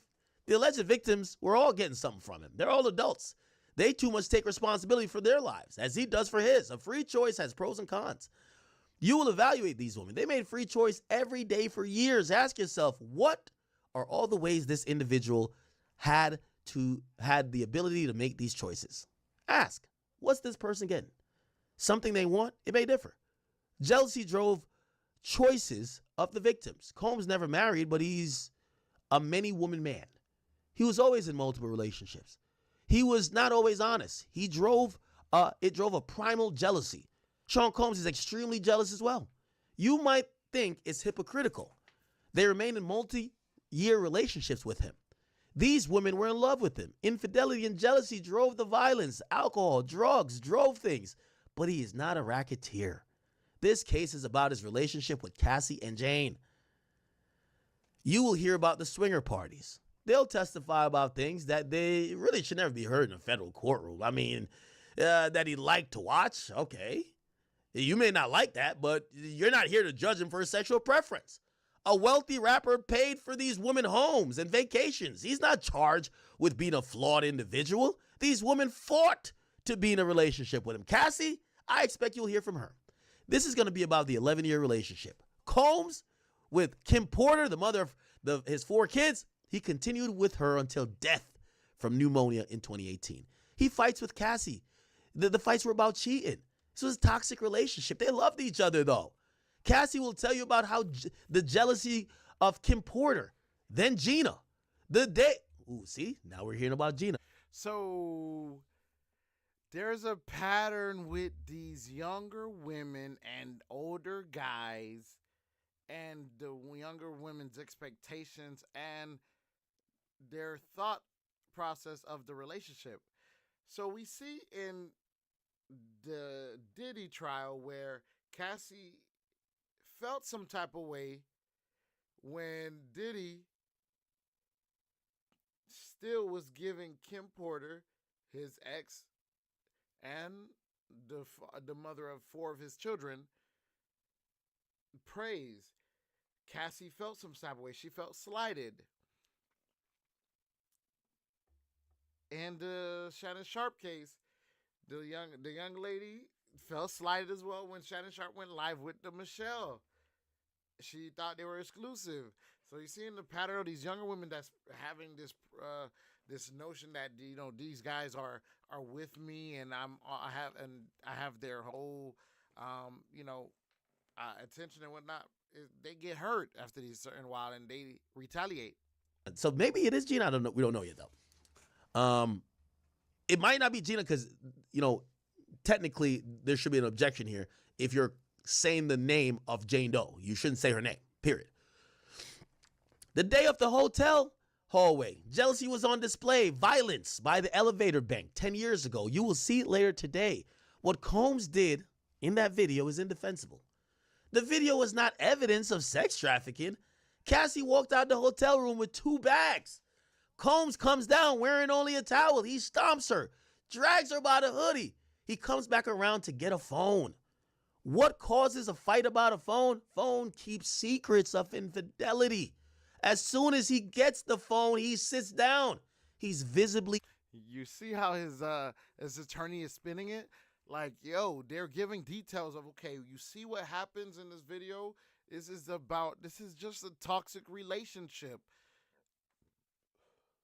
This is just a toxic relationship. She wasn't running away from, a sex act or whatever you think it is. It's just a toxic relationship between 2 consensual adults. Disgusted. Cassie calls the security. You'll hear from him later today. The guard tells him to leave the public area. You will see Cassie tell him to get back into the hotel room. They stay together for 2 more years after the incident.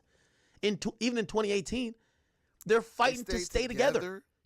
They stayed together for 2 more years after the incident is wild and crazy. A photo of Diddy with Gina, and he started with her in 2014. Ooh, never mind. Gina might be the person. Looked like he started fucking Gina in 2014, which would make 5 years before the video we were just seeing. Remember I told you there was 10 years? 2014? We'll see. Cassie had a choice every single day to stay with him. That was her better choice until she broke up with him. She wasn't coerced. When she left, there were no repercussions. She ran into the arms of a physical trainer that Combs hired to train her. The only freak-offs you will see at this trial were on her phone, not his. So damn, looked like Cassie kept the videos of the freak-off. That's kind of odd. That is odd. Why would Cassie have the videos, not Diddy? Maybe she could have been saving them, saying, when I get broke later on, I'm coming for that bread, nigga. I got the freak-off videos here. Fuck that.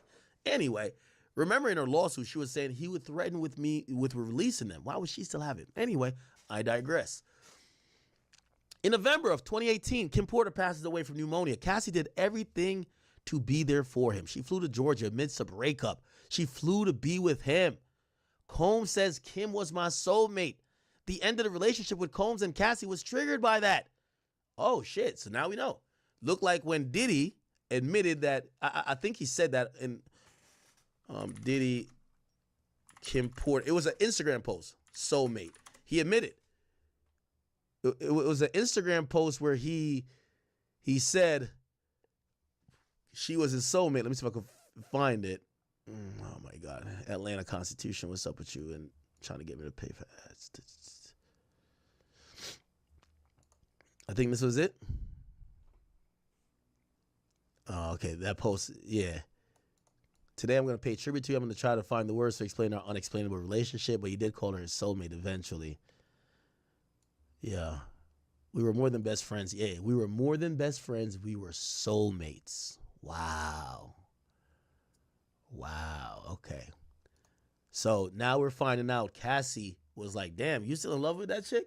All right, I'm good, bro. Like, yo, what the fuck? All right. Cassie realized all the things she would... Okay. The end of the relationship with Combs and Cassie was triggered by that. Cassie realized all the things she would not be. She wanted to be Combs' wife, the love of his life. She spent 11 years trying to get that. Cassie married the trainer and is pregnant with her 3rd child. Evaluate Combs' intent at the time. For those 11 years, the messages will show she was a willing participant of their sex life. Cassie's testimony this week can't change that. In 2020 with Jane, Combs was more upfront. He told her he was dating other women. She was still jealous. Jane wanted it public. He proposed a consensual threesome. They went to a private hotel. I expect to say she enjoyed it. You see why they got the woman doing you got to have a woman giving this type of intro.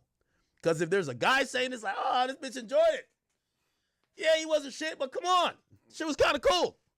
You got to have Tenny do this. So Tenny, you're getting your money's worth out of Tenny right now. Tenny says, Jane was so desperate to be with him, to give him things others couldn't, she tried to make it more than sexual. I'm not even sure how she'll put it. But it always came back to the parties in the hotel rooms. This was their time together. Jane did it for the cuddle. Well, there might be a typo. Did it for whatever. She wanted to make him happy. She was unable to resist him emotionally. There was a phone call in November 2023. Even after she flew out to see him many more times. It was toxic, but she was willing. Being a willing participant in your sex life is not sex trafficking. If she walked away, she would have lost him. You will see her jealousy. She would see him on social media with another woman and she would send messages of regret. It's not coerced. She was driven to try to be in first place. This was the way to try to get there. This is not a crime. There was a night a year ago when Jane hit Combs. It was born out of jealousy. He hit her back. She was overcome by jealousy. She slammed his head. She slammed his head onto the kitchen counter. Months later, she flew to see him and invited an escort. She will call it one of her best nights, a wild king night, whatever you want to call it. So they must be referencing some text messages, honestly. So they're kind of giving intent to say, if she get up there and says, she never liked that, we're going to show the text message. Bitch, didn't you say last night was a really lit wild king night or whatever they want to call it? This will be hard to watch. There are one word, intimate. The government told you about somebody named Mia. Why are they making these allegations now? You'll conclude that everyone has a motive. With Mia, she's never said this before, nor when she first started cooperating with the government. If this was so hostile, why none of these bitches ain't called the police? Why none of these hoes ain't called the fucking police, man? They're vindictive. Their motive is simple. Money. Cassie filed a public lawsuit in 2023. She was living with her parents in a modest home in Connecticut. Then she went to a civil lawyer. The civil lawyer is here today. Ooh, you know who that civil lawyer is? That's Douglas Cassie lawyer. Wow. Cassie lawyer. It's Meredith, who is at Wigder LLP, which I think is where's the Douglas shit? Whatever. Anyway, so that's Cassie's lawyer. Actually, a really good lawyer too. Really good fucking lawyer for civil cases, right? They don't do the Tony Busby and Tyrone Blackburn bullshit. Like they're that's why they got paid. Okay, here we go. They went to civil lawyers to make a money grab. Cassie demanded $30 million. Another asked for $22 million. How many millions of reasons do these witnesses have to lie? The evidence will not make out the charges. Oh, on bribery. So some other one was asking for 22. I'm guessing that's Jane. On bribery. This is about the Intercontinental Hotel. He did pay a security to make the footage go away. That was solely to prevent bad publicity, not to prevent a case. There was no law enforcement investigation. So they're essentially saying, yeah, he paid for the footage to go away, but that's a PR move. That's not to hinder an investigation, which technically would be obstruction of justice in all 50 states and definitely federally. But there was no law enforcement investigation because she didn't even go to the police and nobody reported it. The kidnapping related to an employee. She worked for him for 10 years. She asked to work for him again. Drug trafficking? Oh, hell nah. Did he just love drugs? He wasn't moving the shit around like Pablo Escobar. They worked hard. They were there to do something great and novel. Everything was free choice. There ain't no goddamn conspiracy. He was paying different men for their time and experience. Porn actors get paid. Hulkamania. Cowboys for Angels. You could pay money for time and experience. That's all Sean Combs was doing. You're not here to impose your morality on this man. If he like freak-offs, he like his girl getting piss in her mouth. If he like that type of shit, that's his kink. If you listen, you'll find him not guilty of these crimes. Thank you. Opening statement's done, y'all. Oh, yeah. Now they broke for lunch real quick. Brian Steele is now acting up. Yo, he got Avengers with him. So the jury leaves. It's about to be lunch, but Brian Steele wants to object. He says, we'll be objecting to the two exhibits. So Brian Steele is going over, Brian Steele is really a godsend, bro. I think that nigga's, I'm telling you, that nigga's the truth. What I seen him do with Young Thug's case, that nigga is the motherfucking truth. So he's good at all these objections. He's going to turn this shit into a shit show for the prosecutors. Hey, we're objecting to these exhibits. Again, remember, you got to object to preserve the record, okay? Like, you can see, look, objection, preserving record for appeal. Like, you'll see. To preserve an issue for appeal, a counsel must properly object to rulings or actions during the trial. So, we all know what's going on. Cool. So Brian Steele objects to 2 exhibits. The judge says, in the future, I'd like to hear this the day before. So the judge is kind of like chirping back at Brian Steele and say, hey, you have all the evidence they're going to present. This is nothing new. Don't hit me like right before they about to do it, right? Tell me a day before. AUSA says, we only learned they objected. This is about an incident report about the hotel hallway, a broken vase. This report has an addendum. So it looked like maybe Brian Steele was right after all because they added something to the report. And Brian Steele says in the 3rd paragraph, he writes, he did not want Mr. Combs to see Cassie out in the front. He talks about a co-worker. And by the way, this is where a lot of trials are won, chat. The trials are won with these motions. That's why people think YNW Melly has a chance on retrial. Because if they had been sticklers to file the motions and do the pretrial shit to make sure certain stuff can't get brought into court, it's a different case that the jury will hear, and that might go your way.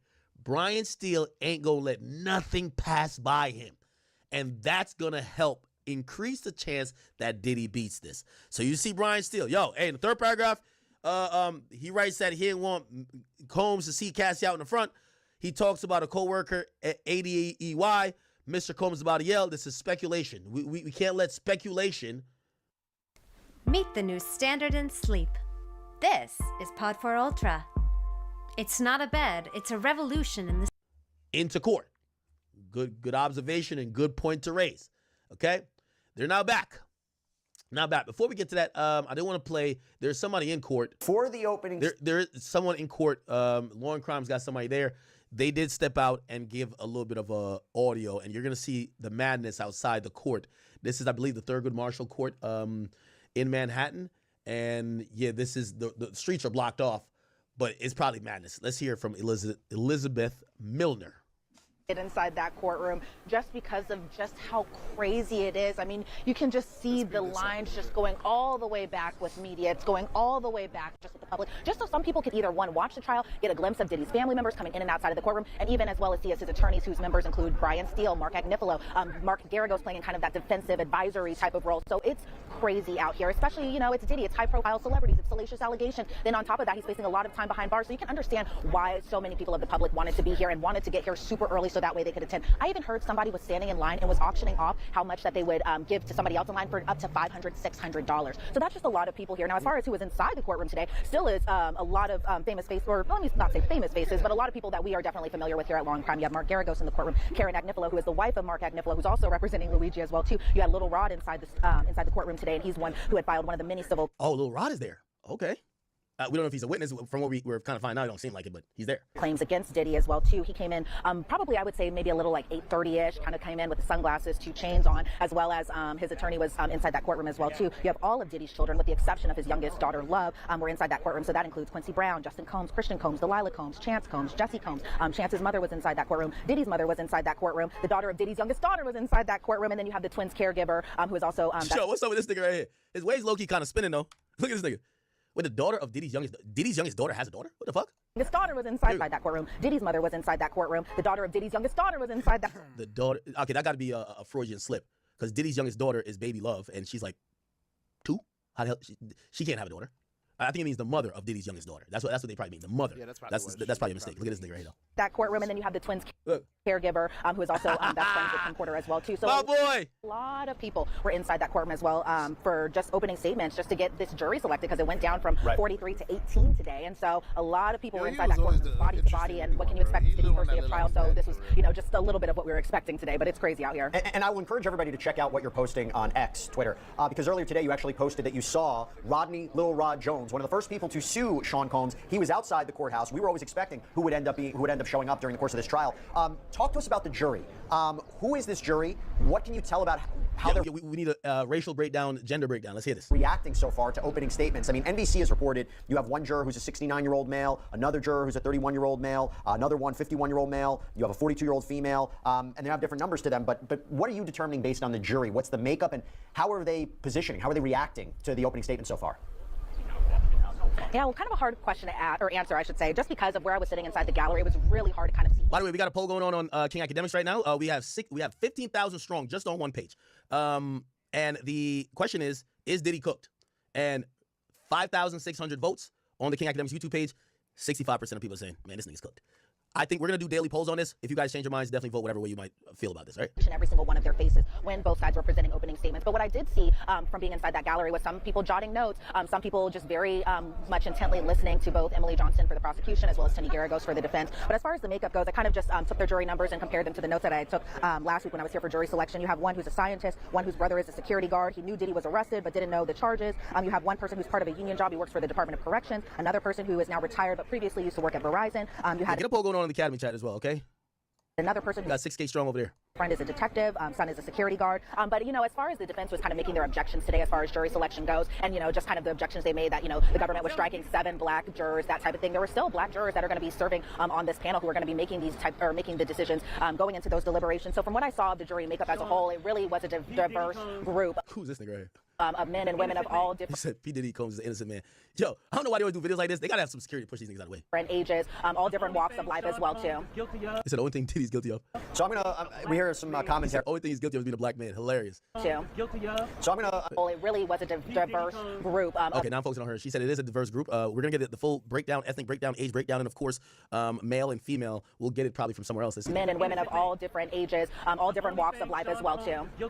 So I'm gonna we hear some commentary in the back right there. Obviously, I think there's going to be a lot of commentary when it comes to this case. But Elizabeth, you know, and by the way, just to reiterate something that you mentioned before, the first argument we heard from the defense today was saying that the prosecution, they raised what's called a Batson challenge to their preemptory challenges, saying you're striking jurors based on race, which is improper. The judge didn't side with it. They got a jury selected. Talk about opening statements. I want to start with the prosecution, Emily Johnson. What was the main theme of today, and did you learn something new?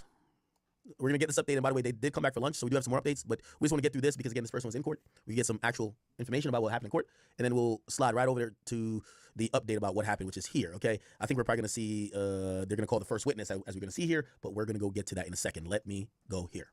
As, you know, alleged victim number 1, but the government came out and just automatically just named her.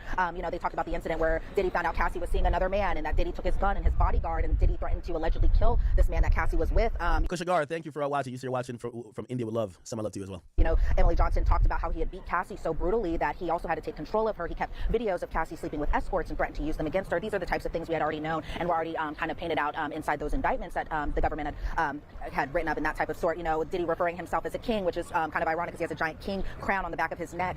You know, Emily Johnson spoke about the defendant using his inner circle to manipulate women that, for a while. Now, I don't think they could bring up the fact of Diddy's tattoos. That was a big thing about Tory Lanez.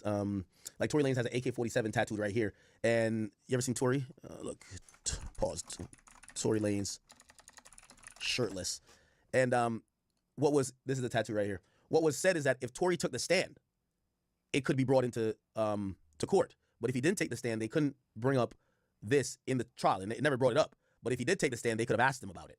And obviously he didn't take the stand. But, you know, it just goes to show, like, if someone has a certain tattoo, apparently we're now realizing that these freak-offs were called Wild King Nights. So they're also kind of throwing out this thing to say Diddy has this king mentality, like he's this king of everybody. He also has a tattoo or some type of thing on the back of his neck that kind of, you know, doubles down on that type of theory. I don't believe that they're going to be allowed to use that as something to help make their case, okay? By the way, there's still a question, will Diddy take the stand? There's a lot of questions about that. We got to consider that in the sense of if Diddy doesn't take the stand to explain some of these things that could be like, okay, either way, there's going to be a mountain of not only evidence, but a mountain narrative that Diddy is this freak or creep. And I think there's a possibility that Diddy has to take the stand to just explain himself and say, hey, yeah, I'm not going to lie, I'm a wild boy. Yeah, I'm a freaky ass nigga, but I'm a freaky ass consensual sex ass nigga. And I helped all these people out, and they all tried to get their money up off me, and then they came with allegations. So we're gonna see if he takes a stand. Let's keep listening to this. While he watched how his bodyguards kind of played, Phil, thank you for the gifted as well memberships. as employees kind of played a role into this alleged RICO conspiracy as well too. And she made it a point to say this case is not about a celebrity's private sex preferences, because that was something that the defense definitely kind of chalked it up to being just that he lived an alternative lifestyle, that type of sort. And we'll talk about that more in a second. While there has been a lot of reports about victim 3 and where her whereabouts are or anything like that, the defense didn't talk about alleged victim number 3. Instead, they kept it pretty short and to the point. They talked about Cassie. They talked about Jane, who we presume to be the other alleged victim. In this case, the government was talking about, the freak-offs being also named Wild King Nights, something that we had also known about, as well as even just simply as, hotel nights as well, too. Allegations of flying escorts across state lines, out of the country, into the country, that type of thing, that Diddy had demands for the staff to set up his rooms in advance, lighting, lube, cash for escorts, drugs for both Diddy and the women that were participating in these types of events. Women had to dress in lingerie, had to wear white nails, tall heels, something that Cassie had pointed out in her civil lawsuit that was later settled. Talking about the drug use. Then they went into kind of, the allegations specifically geared towards Cassie and just how, the defendant had met Cassie. They had a 17-year age difference. Cassie was initially given a 10-album deal, and obviously that never happened as far as putting out a whole bunch of different albums and that type of sort. And so these were types of things that we had already known about. I think some of the more interesting points also go to Jane. As far as the other alleged victim, she was a single mom. She met Diddy around 2020 when Diddy was single, when Jane was single, but Diddy was seeing other people. Diddy introduced Jane to the freak-offs, and she had tried one just to... We want to figure out who Jane is. I'm trying to do some research here to figure out who Jane Doe is. Kind of make him happy, and then just kind of kept going into this repetitive cycle of doing these freak-offs, wild hotel nights, that type of sort, just to kind of appease him, that Jane didn't want to do these freak-offs, and that she had tried at even one point to, hire men on her own that worked in the porn industry so she could pick the men. Diddy made these escorts not wear condoms when they, allegedly participated in these types of activities. So these were just kind of the big things that were pointed out as far as the government. And Jesse, do you want... By the way, I'm getting some information here. Jane is definitely not Young Miami from information I'm getting from people who have some knowledge about the relationship. They said Diddy and Young Miami met in 2021 at her former manager's birthday party. So this idea that they've known each other for 5 years is not correct. That would be about like 4 or 3 years before. And before then, Young Miami was with Southside. So supposedly it's not Young Miami. Supposedly. Want me to go into the defense, because the defense was pretty interesting as well, too. Before you go into the defense, as I was reading about the reporting today, it was the first confirmation that Cassandra Ventura is victim 1 in this case. We always guessed it, we always surmised it, now we have a definitive answer. And by the way, I think it was either the prosecution or the defense who mentioned that she's going to probably testify this week as we wonder who the first witnesses are going to be. And also this reference to Mia, who is Sean Combs' personal assistant, that is maybe going to provide some important testimony in this case. Now, before we go to the defense, real quick, as though you're looking at all these people that are behind you right now, Elizabeth, are these all reporters? Are these all fans? Are these all people who are supporting Sean Combs, who are not supporting Sean Combs? Are these just interested spectators? I'm trying to get a sense of the people that are walking behind you right now. It's madness out there.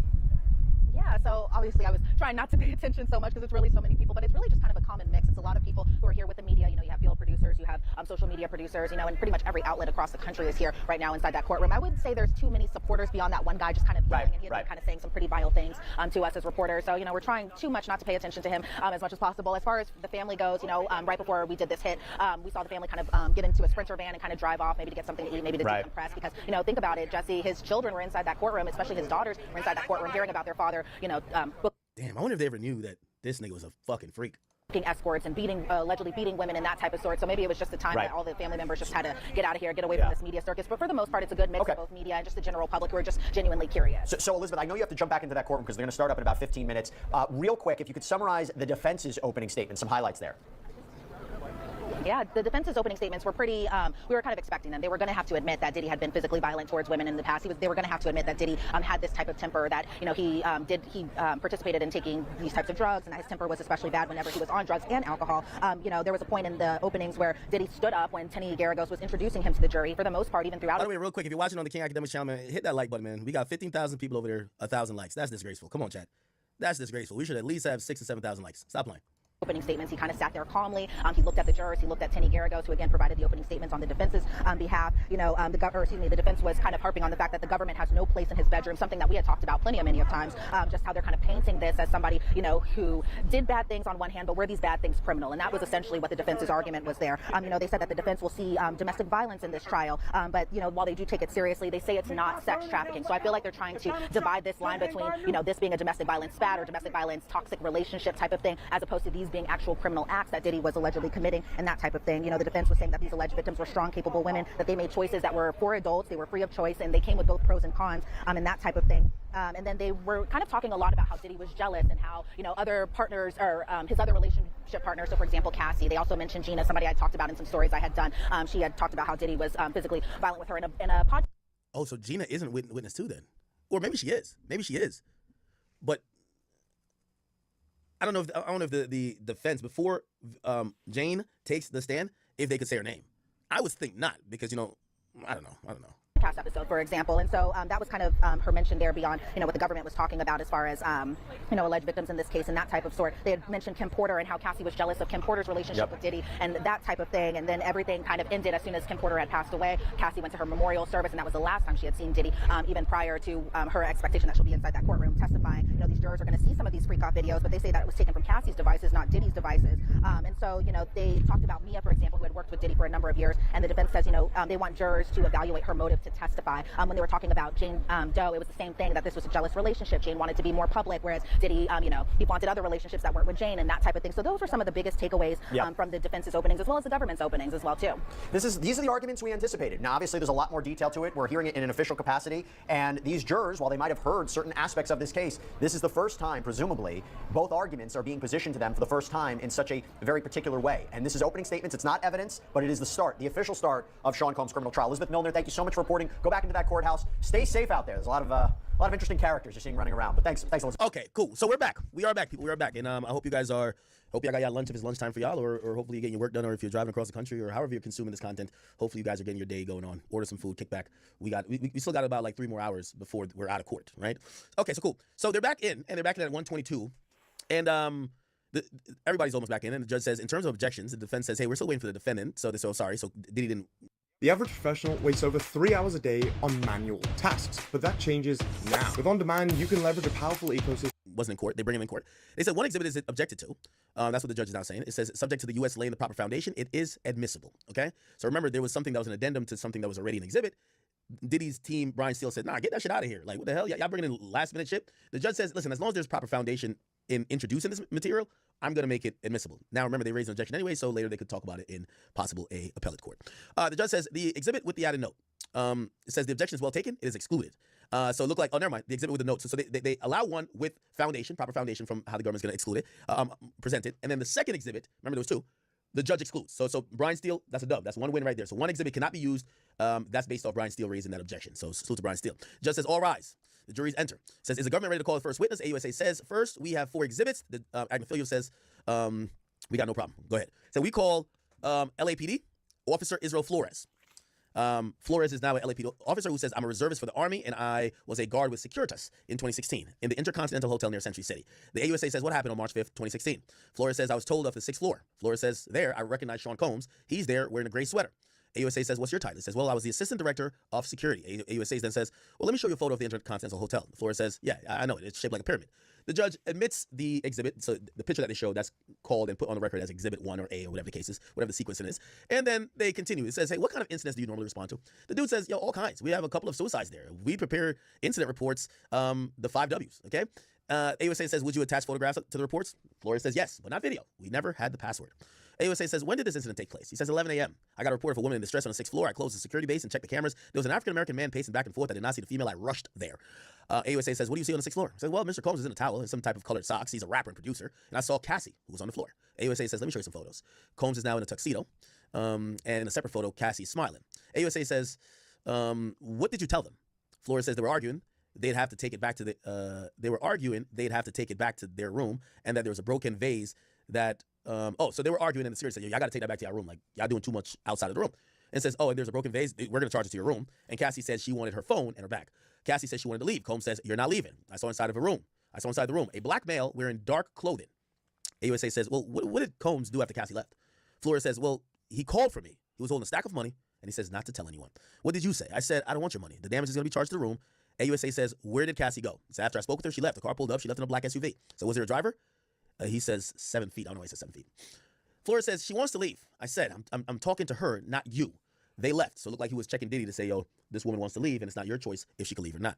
AUSA says, then what? It says, well, we went up to Mr. Combs' room to remind him of hotel rules. He opens the door and grabs the phone and says, are you recording me? I pinned him to the wall. So they yanked Diddy up and said, what the fuck, nigga? I pinned him to the wall. I took photos of the broken vase and told him to come clean it up. I went to write up the incident report. He said, is this it? He said, yeah, that's my report with my name on it. The defense says, same objection. By the way, the objection is because the report has additional notes that wasn't known before, and they want to object that we don't want that report in the case. The judge did overrule it as long as there was foundation, and I guess it's foundation. The judge says noted. AUSA says, did you review the video? Flores says, yes. AUSA says, I'm handing you a thumb drive with videos. Said, did it have audio? Flores says, no. So let's walk through it. Who is this? So he's watching the video now. He says, Cassie. And who's this? He said, Mr. Combs. So what's happening here? So, well, she picked up, I guess, not wall phone, the cell phone. So what did you find when you got there? The broken vase. What's at the end of this video? Me coming out the elevator. Let's pull the incident report again. He said, here, we reminded him the checkout time was approaching. He says, what did you add to the incident report after you reviewed the video? What I described in the video. AUSA says, what did you do else with the video? He says, I recorded 2 videos of it with my iPhone to show my wife at home. Ooh. So this guy looked like he recorded videos of that with his iPhone to show his wife. Wow. Interesting. All right, I think we're caught up. Let me do a little refresh. But we might be caught up here. Keep in mind, homie's tweeting in court. It's impossible for him to be all the way, that quick. And also there's time elapse, and they're passing thumb drives, they're loading up videos, they're, hey, look at this picture. They're doing other things in court. So we're not going to get minute by minute update, but they're definitely in court. And when any updates come out, we will be reporting that. Okay, give me one second. So the latest update will be, here we go. So this is after they take a break. Then we get to here. Then we get to there. 35 minutes ago, 25. Okay. And yeah, so the latest update is 5 minutes ago. He says he recorded 2 videos with his iPhone to show his wife. So that might be one of the reasons why that video is now out. Okay. All right. Update. Again, we're waiting for the following update to this. I'll see if, is there another update? We're waiting. Yeah. Yep. We're still waiting. Okay. Anything else? I'm wondering if there's anybody else that's streaming outside of the courtroom. Like maybe outside of the court, just chilling. Let's see. Let's look up Diddy trial. Somebody got to be live streaming. We just want to be talking about this for many months, which is going to say for. Right now, 60% of you. Am I totally crazy? No, Jess. I mean, I think we've been talking about this for many months, which is this a situation where they made a federal case out of perhaps a lot of significant state court misconduct or crimes, but to make it a racketeering case, I always thought could potentially be a bridge too far. And we saw precisely what we expected out of the defense today after a very effective, it sounds like, listening to Elizabeth, prosecution argument. The defense did exactly what we thought, which is to say, hey, listen, bad conduct, at times a bad guy, but we're in the wrong courthouse. They made a federal case out of some appalling domestic violence, which they had to concede. And this were, at its worst, consensual conduct by a lot of adults, no children, a lot of adults, perhaps acting badly, among which he was one. So I think it is going to be very interesting, and I wouldn't be surprised if at the end of the day this jury parses charges and perhaps comes in with a compromise verdict. We're still in the early stages. Yeah, I think most people, no one's actually predicting a clean sweep that Diddy's going to get found guilty on all counts. People actually think it's going to be a mixed verdict, where some things are going to be thrown out and some things he might get stuck with. And I think that's going to be really interesting. And by the way, everybody's asking right now, where's the footage? Like, why there's no cameras in the courtroom? Unfortunately, no. There are no cameras in federal courtrooms. That is the federal law right now. Those are the federal rules. I didn't make them. I think it's a big mistake, but there's always a concern. Yeah, I think that there's a mistake, but there's, concern about it improperly tainting the jury, it improperly tainting the case. I've heard the arguments, but in an effort of transparency, when there's a case of so much public interest, I think there should be cameras. There's going to be no audio. Transcripts will be released, and we're going to do something with those as well here on Law and Crime to try to do our best to put you inside that courthouse. So stay tuned on that. We have a question from Dry Roach 69. So submit your questions on YouTube right now. Will tapes be shown? Yes, they will, at least based upon the prosecution's opening. I really think it's better. Prosecutor here. First, we enter 4 exhibits. The defense, no objection. Okay. All right. So we're kind of in limbo here, and I guess this is time for me to interact with you guys in the chat. So if you guys do have questions, I'll kind of cater to what you guys got going on, and we'll kind of work off of that. But currently, we are waiting for more updates, and it looks further. Oh, right. I don't know why. So now this is again. He says yes, days off audio, but it's about we'll kind of work off of that. But currently, we are waiting for and it looks like we do have one more. Flores says the video of Flores' video of the video. So remember, he recorded off his cell phone. This is 2016. Has his voiceover, including about how shiny his shoes were, is played for the jury. So the video he took of the video is played. I guess that has audio, but it's a voiceover at this point because he's talking over it. AUSA says, "Did you work the next day?" Flores says, "No, I had the next 2 days off." AUSA says, "When you came back in, did you look for the video?" He says, "I did." He says, "But it was gone." He said, "Did you ever see it again?" He says, "Yes, recently." AUSA says nothing further. Jub Submaranian says cross-examination, so now this is the time for Diddy's team to step up and do it. Brian Steele. Oh, Brian. I don't know why. I'll be looking at Brian Steele like he's Anthony Edwards right now, man. Like, that nigga's just cooking. But yeah, Brian Steele looked like he's a surgeon. He's a surgical person. By the way, what he did with YSL Woody and all these other people that were jurors was fucking phenomenal. And it's actually interesting. The lead, Mark Agnafilo, he was very active in pretrial and everything else, picking a jury. That was him. But when it comes to now arguing his case, he didn't do openings. And the first cross-examination of the first witness, Big Brian Steele is up there. So shout out to Brian Steele, who, by the way, only had like 2 weeks to get ready for this trial. He got hired last minute. He had to get up to speed with it. And he's now doing the heavy lifting, because beyond opening statements, this is where you're going to win your case. You got to turn those goddamn witnesses into unreliable, or have them basically concede that some of the stuff that they see didn't necessarily constitute as a crime. And Brian Steele, he's now checked into the game. Okay? So cool. Brian Steele says, yo, you said your report was the 5 W's, right? The guy says, yes. Okay. All right. We're going to see what Brian Steele does. What does Brian Steele do? Again, just real quick, we got to go to Brian Steele. His best moments in the YSL case. Okay? Not only was he jamming at halftime, remember how vigorously and aggressively he got at. To the 6th and 14th Amendments United. And by the way, this is why he's known as a bulldog now. He got at this court for ex parte meeting. He vehemently got at him. He basically then supposedly was held in contempt. He never really went to jail, but he did get supposedly he was taken into custody supposedly. He put his freedom on the line for Jeffrey Williams, and also he got at this judge. Just fast forwarding it through. Information. Is it criminal? Trying to fast forward it back through, because this is just a recap, just showing that this attorney is the truth. How he fights tooth and nail.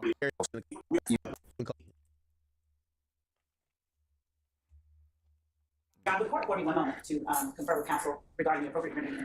Okay. And then he says, can I say one thing? And For a reason that doesn't take. so you mentioned that you got off the elevator at 11:14 or 11:15. You described Mr. Combs as having a devilish expression on his face. Flores says, well, that's... So you mentioned... All right, let's get back to it, chat. Cool. So now, Brian Steele, we just gave you the little rundowns. Brian Steele is saying, hey, so you mentioned that you got off the elevator at 11:14 or 11:15. You described Mr. Combs as having a devilish expression on his face.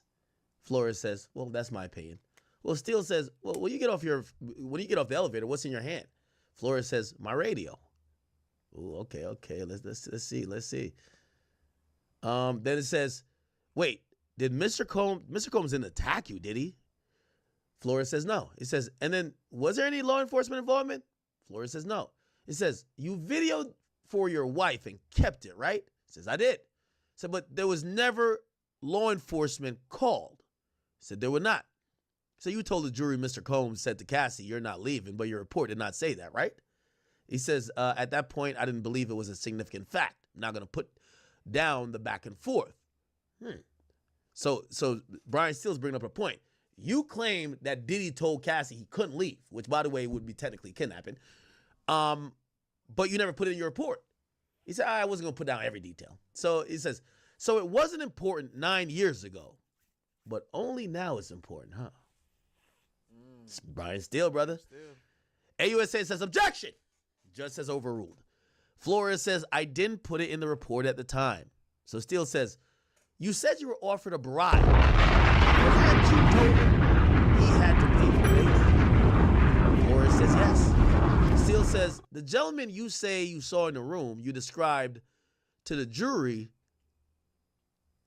is not in your report. He says, well, he didn't engage. Why didn't you ask him his name? So, well, he wasn't talking to no one. Steele says, did you tell anyone at the time that you saw a man? Because remember, this guy who's a black guy in the room was supposed to be the sex worker that was fucking Cassie. Because remember, the government is saying that was a ongoing freak-off that Cassie was trying to escape from. Did he beat her ass and dragged her back to it? The guy is saying, I'm security. I went up there. I went to the room to be like, yo, bro, y'all can't be doing this. I saw a guy who was a black male in there too. So Steele is saying, why you didn't ask him what his name was? Why? He says, oh, he didn't say nothing to me. He says he wasn't talking to no one. So Steele says, did you tell anyone at the time? Flores says, no. Steele says, and the 7-foot driver, do you know who it was? Flores says, I don't know, but Cassie knew him. Steele says, you didn't put in your report that you offered to call law enforcement, but she refused. Why not? Flores says, she said no. So there was no reason to include it. So that's another point of apparently law enforcement, they're trying to say, oh, we would have involved the cops, but Cassie didn't want us to do it. Steele is saying it's not in the report. This is why this report and the exhibit is so important. Steele says, you said you put Mr. Combs against the wall. That's aggressive, isn't it? Flores says, it could be, but I only put my forearm against his chest. Steele says, but you didn't put that in your report either. The guy says, you're asking me to have put more detail in my report. Steele says, do you remember the layout? Guy says, no, but it was just a corner room. Steele says, was it a normal hotel room like I was staying, like just one room, or did it have a living room? Guy says, I don't know. Yo, Steele is doing a good job. But I'm probably slopping him off. Pause. The reason why, like, he's showing that this guy's memory ain't all the way there. So when he says shit outside of this report, at least the report he wrote that day, 9 years later, his story is all over the place. He's showing the jury, this nigga is all over the fucking place. So he's saying, do you remember what type of room it is? Can't remember. He says, remember it's a corner room. Well, was there one room? Was there a living room? So I don't remember. He says, well, the third party, you said he was on the bed, right? So he's trying to catch this guy in a lie. He says, it was a pullout. Yeah, Brian Steele trying to catch this nigga in a lie. Yo, I said pause, gang. I said pause. Okay. Now, Steele is a really good lawyer to catch people in lies, kind of show like their memory might be fuzzy. Then he says, Steele says, you were in the hospitality business as well as security, right? Dude says, yes. Steele then says, Mr. Combs, it was clear to you that he wanted to pay for the damage, right? AUSA says, objection, speculation. The judge says, basically almost saying sustained, but he's saying to the Brian Steele, asking a different way. Mr. Steele says, well, I guess it could be embarrassing for a guest. Objection. And the judge now sustains that, right? Which means when you sustain the objection, it means, yo, stop asking that. Steele says, one moment, nothing further. The judge says redirect, so now the prosecutor gets to come back, clean up whatever. AUSA says, did you typically include every single detail in a report? So now they're responding to how Mr. Steele just exposed this guy, that he's saying a lot of really important shit, but it was never in the report. Like, for example, if you're saying that she told you not to call the cops, why didn't you put that in the report? If you're saying you and him had a physical altercation where you put your hand against his chest and pressed him against the wall, why is that not in the report? If you say you saw a man in the room, why is that not in the report? Everything else is in the report. So that's Brian Steele's angle to show that this report is full of shit. And this report that this nigga is now trying to say, oh yeah, you know, because the state, or not state, but the feds are trying to say, well, it kind of looked like it was a freak off going on there because there was a nigga in the room. They had to check Diddy, all that type of stuff. And the only reason why we never got the cops involved is because, you know, Cassie said no, and obviously she a victim. She might have been scared of him, blah, blah, blah, blah. Diddy's lawyer, Brian Steele, is saying, it's not in the report, though. Why none of that? Why none of the important information 9 years later ain't in the fucking report? Okay? I think it's a good tactic. He said, did you include every single detail in the report? So the AUSA is trying to answer to that now. Flores says no. Says, did he seem drunk or high? Flores says no. That's very important too. Because there, you know, even some people incorrectly reported that Diddy was trying to plead insanity. No, he wasn't. He was saying that there were some of his outbursts was due to some of the mental state or drug-induced states he was in, not saying it alleviated or relieved any responsibility for a crime he may have committed. They're saying if you see him like act out, it might have been because he was drunk or high. The AUSA is saying, was he drunk or high? They're saying, no, he wasn't. So they're trying to establish this pattern that it's not because he was under some, you know, drug-induced state. This guy's just violent. This guy is a monster, right? So Flores says, no. Okay. We cooking, chat. We cooking. We just waiting for some more. Okay, bet. Here we go. AUSA says, when he offered you money, what did he say? Flores says, He said he ain't want nobody to know about it, pretty much. And the AUSA says, which way was he dragging Cassie? And Flores says, back to the room, which is the point of that what they wanted to get out anyway. This is nothing further. So now we're going to get on to the second witness. Holy. All right, so the first witness is a security guard. It looks like fully that video of Cassie getting beat on in the Intercontinental Hotel in 2016 is at play. Cassie Diddy Intercontinental. That's at play, okay? So this is the video New surveillance footage obtained exclusively by CNN appears to corroborate some of the allegations of abuse against music mogul Sean Diddy Combs. The video, captured on multiple cameras, shows Combs assaulting his then-girlfriend Cassie Ventura in a hallway at a Los Angeles hotel in March 2016. A lawsuit filed by Ventura in November last year and settled the next day referenced actions that seem to match those seen in this video. There is no audio.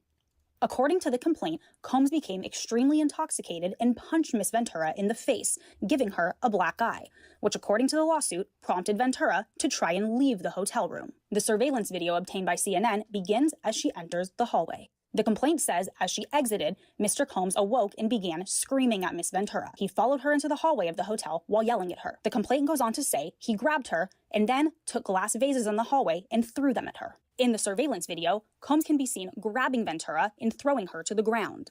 As Ventura lies on the ground, Combs then kicks her twice and attempts to drag her on the floor back to the hotel room. Ventura is seen picking up a hotel phone. Combs seems to walk back to the hotel room, then returns and appears to shove her in a corner. Moments later, he can be seen throwing an object in her direction. According to Ventura's now settled lawsuit, the pair began dating several years after they met in 2005. They parted ways in 2019. Combs' attorney said the decision to settle was in no way an admission of wrongdoing. Ventura declined to comment on the video, but her attorney... Okay, so they're starting out very hot and heavy. That video, which I think is pretty much safe to say, the publication of that video to CNN, it felt like it was a part of a pretrial strategy for the prosecutors to really influence people that may have been saying, hey, well, like, how do we know he was really doing these things? They can't leak the freak off videos, right? We saw them talk about like some things like baby oil, which was like, whoa, baby oil, that's some freaky ass nigga shit. But they needed a little bit more to convince a lot of people and possibly even taint the jury pool. And it looks like that video did do it. And not only was it something to be mentioned to kind of shift public narrative, that is what the first focus is. It's around, remember, the first person is a guy who I think he now works for law enforcement, but he was a security back then in 2016 for the Intercontinental Hotel. He responded to the situation with Diddy and Cassie, and he claimed that he got physical with Diddy after he also stepped in and said, if she wants to leave, she could fucking leave. She leaves. Supposedly they ask her, hey, do you want to press charges or should we call the cops? She says, no, I'm good. Let me get out of here. She leaves with the nigga that's a 7-foot driver. Then they go back to the room to Diddy to check that nigga like, yo, bro, you can't be doing all this here, bro. Like, you're tripping out, man. You got to get out of this. Like, stay in your room or whatever. They say they claim they see another man who was, like, sitting on the bed, who's a black guy. We don't know if it means dark skin, but a guy of African American descent. And apparently Diddy kind of is like, wait, are you recording me? Because I guess he saw a phone in their hand. It's like, wait, you recording me? And then the guy yokes him up or pushes him to the wall like, nigga, what the fuck is up with you, bro? And essentially then reminds him of the rule. Looked like Diddy clearly calms down. And Diddy had offered him money. He said he turned it down. Looked like it was maybe another employee who took the money to like delete it because the dude said after, he said he did record it with his phone, but he said 2 days later he had 2 days off. And when he came back, he couldn't find the footage. So it looks like somebody else took the bread, right? Holy. All right, people. All right.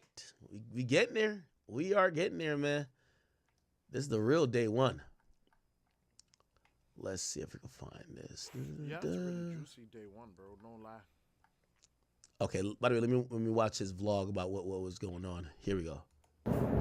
All right, here we are. Matthew Russell Lee, Inner City Press. By the way, he's the person who's tweeting. We're here at the break after the opening statements in U.S. versus Sean Combs. It was quite a process. Number one, there was the jury selection, and we'd been covering it last week, and we did sort of an extra you can find on Substack and extra subscribers about a juror that probably should have been stricken for cause.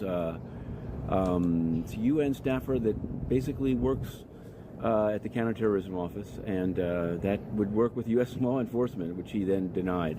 In any event, the opening statements were quite something. It turns out it's a more stripped-down case, at least than I thought. The U.S. Attorney Johnson talked about Cassie and Jane, which is a pseudonym, and also a Mia and arson. Now, Tenny Garagos, in her opening statement, said, this is just about private sexual behavior.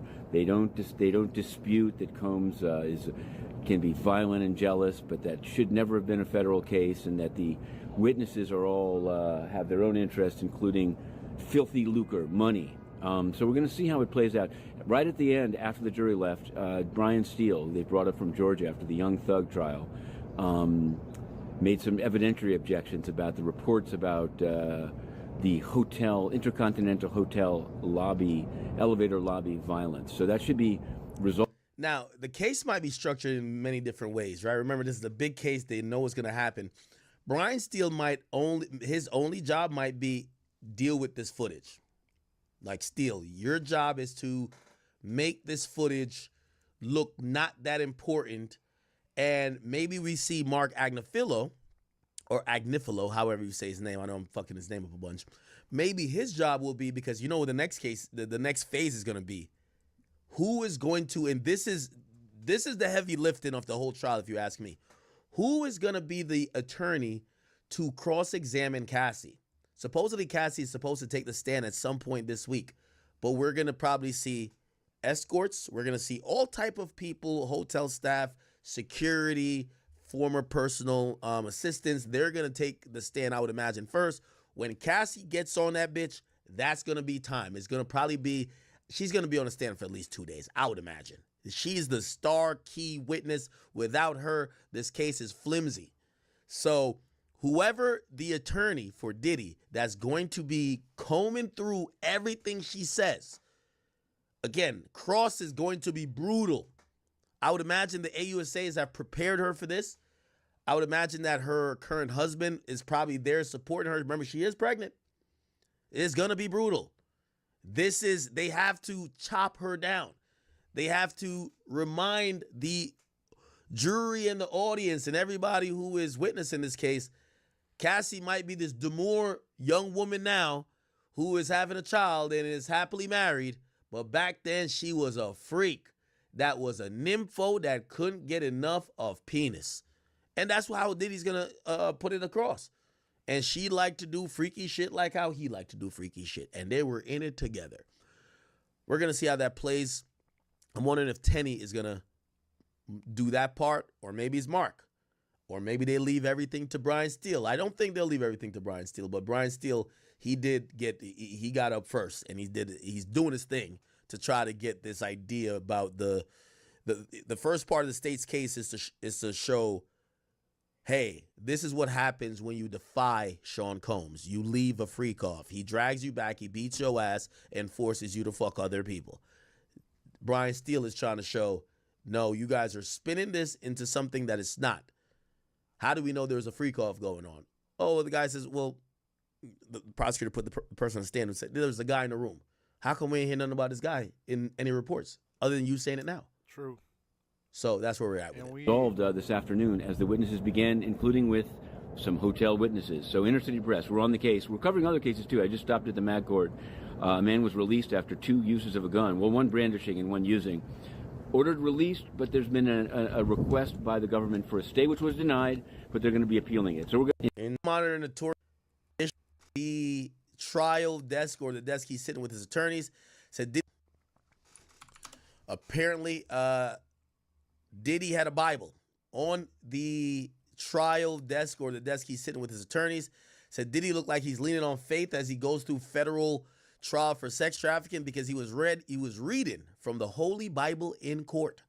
The Bad Boys founder had a Bible at his table on Monday and was reading scriptures before opening statements from the prosecution and the defense team, according to folks in a courtroom. They said that he had a lot of family supporting him, and including a bunch of his kids at the Combs, and the Combs family looked stoic as federal prosecutors laid out their case against him, with the fam showing no emotions whatsoever. Wearing a sweater over a collared shirt, Diddy hardly moved as the prosecution addressed the jury. He fidgeted his feet a bit and had a blank stare. One of Diddy's defense lawyers, Tenny Garrigo, was handling open statements, and a couple of jurors appeared to nod off, resting their heads in their hands. Garrigos was speaking right before lunch. Seemed like jurors were getting tired and hungry. Still, a couple of jurors were taking a ton of notes during Tenny's opening. Her father and famed defense attorney, Mark Garrigos, looked like a proud father. So her father's there, as he watched her do her thing. This is Tenny Garrigos here. Tenny's husband was also in court. They kissed in a cafeteria during a lunch break after the opening statement, with Tenny ordering, goddamn, they know every fucking thing, egg salad. Why we need to know what his lawyers are eating? Sparkling water and salt and pepper chips. Cassie's name came up in a bunch of openings, and her defense attorney, Douglas Wigder, yeah, remember, I knew it was Douglas, yeah, Douglas Wigder, huddled with her husband, Alex Fine, in the cafeteria. So it appears... We don't know if Cassie was there, but Cassie is there. Cassie's husband, which is this guy, Alex Fine, is there. Alex wore sunglasses, just like he was outside on his way to the court when he had no mood to talk to our photographer. Diddy's mom, Janice, was also wearing sunglasses. The lunch break is about to end, so let's look at the video of Cassie's man showing up to court. We don't know if Cassie's there as of yet. But he looked like he's going to stay through the whole thing. Keep in mind, Mormon culture. This guy has a history with Diddy. Don't know if he ever got violent, physical, or did they shout or cuss each other out. But apparently, Alex Fine was hired by Diddy as Cassie's personal trainer. And it's now resulted in this, where he's now married her and has multiple kids with her. And she's turned around suing him, and he's supporting her. So let's see him walking into court. He's going to be supporting his wife, Cassie. Here we go. If it'll load. Okay, here we go, chat. Fine, Alex? Alex Fine? Is that you? Are you here supporting Cassie? You look fantastic.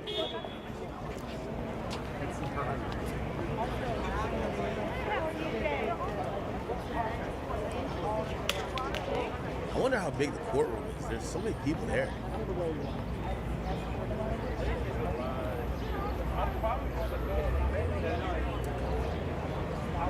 Okay. So that's Alex Fine showing up. And then here is now Diddy's mom, Janice Combs, showing up along with, I think these are the twins. I think we see Justin here. This is Quincy here. And I think this is King, a.k.a. Christian Combs here. So this is the full family. Look like they walk in. If you can't tell, there's a barricades right here. You see police right there. Clearly, they've allowed and they're keeping the public back. This is one of those spectacles. I don't know if you ever seen the outside the courtroom for when Michael Jackson had trial. Obviously, I think Michael Jackson's he's the biggest, right? Michael Jackson trial outside. Yeah, Michael Jackson outside court. It was crazy. Look, him leaving court. Look. Okay, I was trying to see. There were people chanting. It was madness. It was madness. These are pictures he took outside court. People were crying. There was so much going. This is him arriving to court. Okay, we can't really see. Oh, he was showing up to court in handcuffs? What the fuck? Oh, wow. Look, yeah, okay, here we go.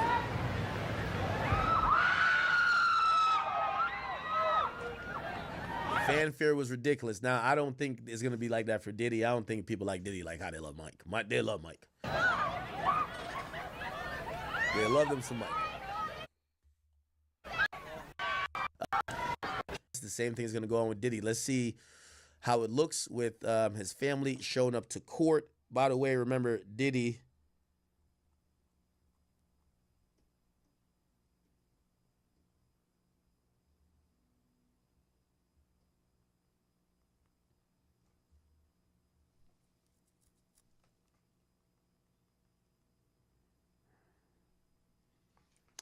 You see, Diddy, Diddy's not going to be walking into court because he will be brought there by sheriffs, or not necessarily sheriffs, I believe U.S. Marshals. They're going to be bringing back and forth from the federal holding facility in MDC to court. So they're going to go on the ground, I believe. So you won't see him entering or exiting court. And you won't see how people react to Diddy, but you're going to see all these cameras. You're going to see Diddy's family on the walk up because they walk in through the front of the court. Here we go. Feels like more press than fans, right? Feels like a lot more press than fans. With Michael Jackson was a lot of fans. But of course, keep in mind, they're not going to see Diddy. So it's like, it makes sense it's more press than fans because the fans wouldn't be fans of the family. They're fans of Diddy, if they're any fans, right? Okay, so we see Quincy. Who's this? I think this is one of the daughters. Then we got the two twins. We see Christian here. We see, not Christian, I mean Quincy. Then we see Christian here. Is this Janice? The sisters holding hand in solidarity. We see, he got to be a bodyguard. This nigga look too buff. He look like Shannon Sharp, man. Except there ain't no 20-year-old white woman around. This nigga look like Shannon Sharp. It's like a Shannon outfit, too. Yeah, they're all holding hands. I think this is I think this is Christian. I think these are the twins. Is this Janice? I can't tell.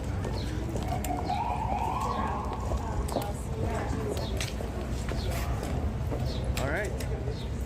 Look like this is a special entrance, by the way, not the regular entrance. Yes. Okay. How are you feeling this morning, Mr. Geragos? Are you ready for today? Mr. Geragos, anything you have to say as we head into a trace election and then opening statements? Have you spoken to Diddy? How's he doing? How's he feeling? Good morning. Anything to say before Oh, going let's see the fit. What are you wearing today? You look fantastic. We love the suit. This is Tenny Garagos, I believe. Good morning. Anything to say before Oh, going let's see the fit. What are you wearing today? You look fantastic. We love the suit. Today's the day. Mr. Big Brian Steele. Good morning, sir. Good morning, guys. Guys, be careful. Have you spoken Do you have a to second for a question? Have you spoken to Sean Combs? Like, how's he doing? How's he feeling? Does he feel positive today? I know he was nervous last week. His publicist said that he was upbeat this morning. Can you confirm that?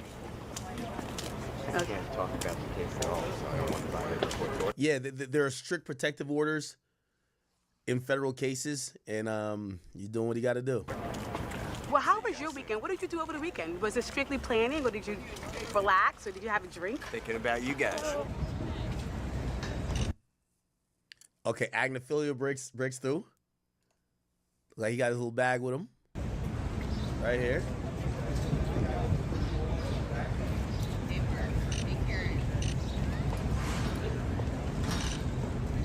And that's really what it is. Okay, bet.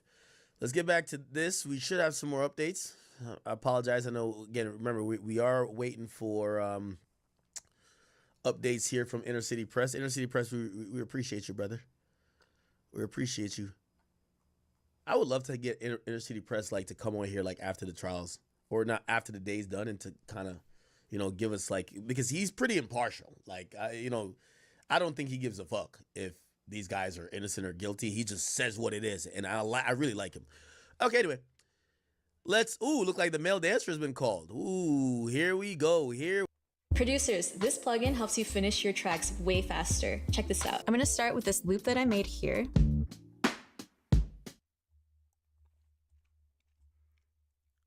Yo, we definitely gonna start tomorrow chat. We're gonna start tomorrow chat off with part 2 when they start. It's not long actually, but I just don't want to get into it. I'm gonna try to go to bed. I'm sending you guys off, man. Yo, we're gonna get back with it, man. Tomorrow, man, day 2 of the trial, bro. Exciting stuff, man. Yo, a lot of stuff has been coming out. Man. Like crazy, bro. But, man, we gonna send it off, man. Hey, I appreciate y'all boys for tuning in with your boy, man. But, man, it's your boy Fritz, and I'm signing out, man. Good night.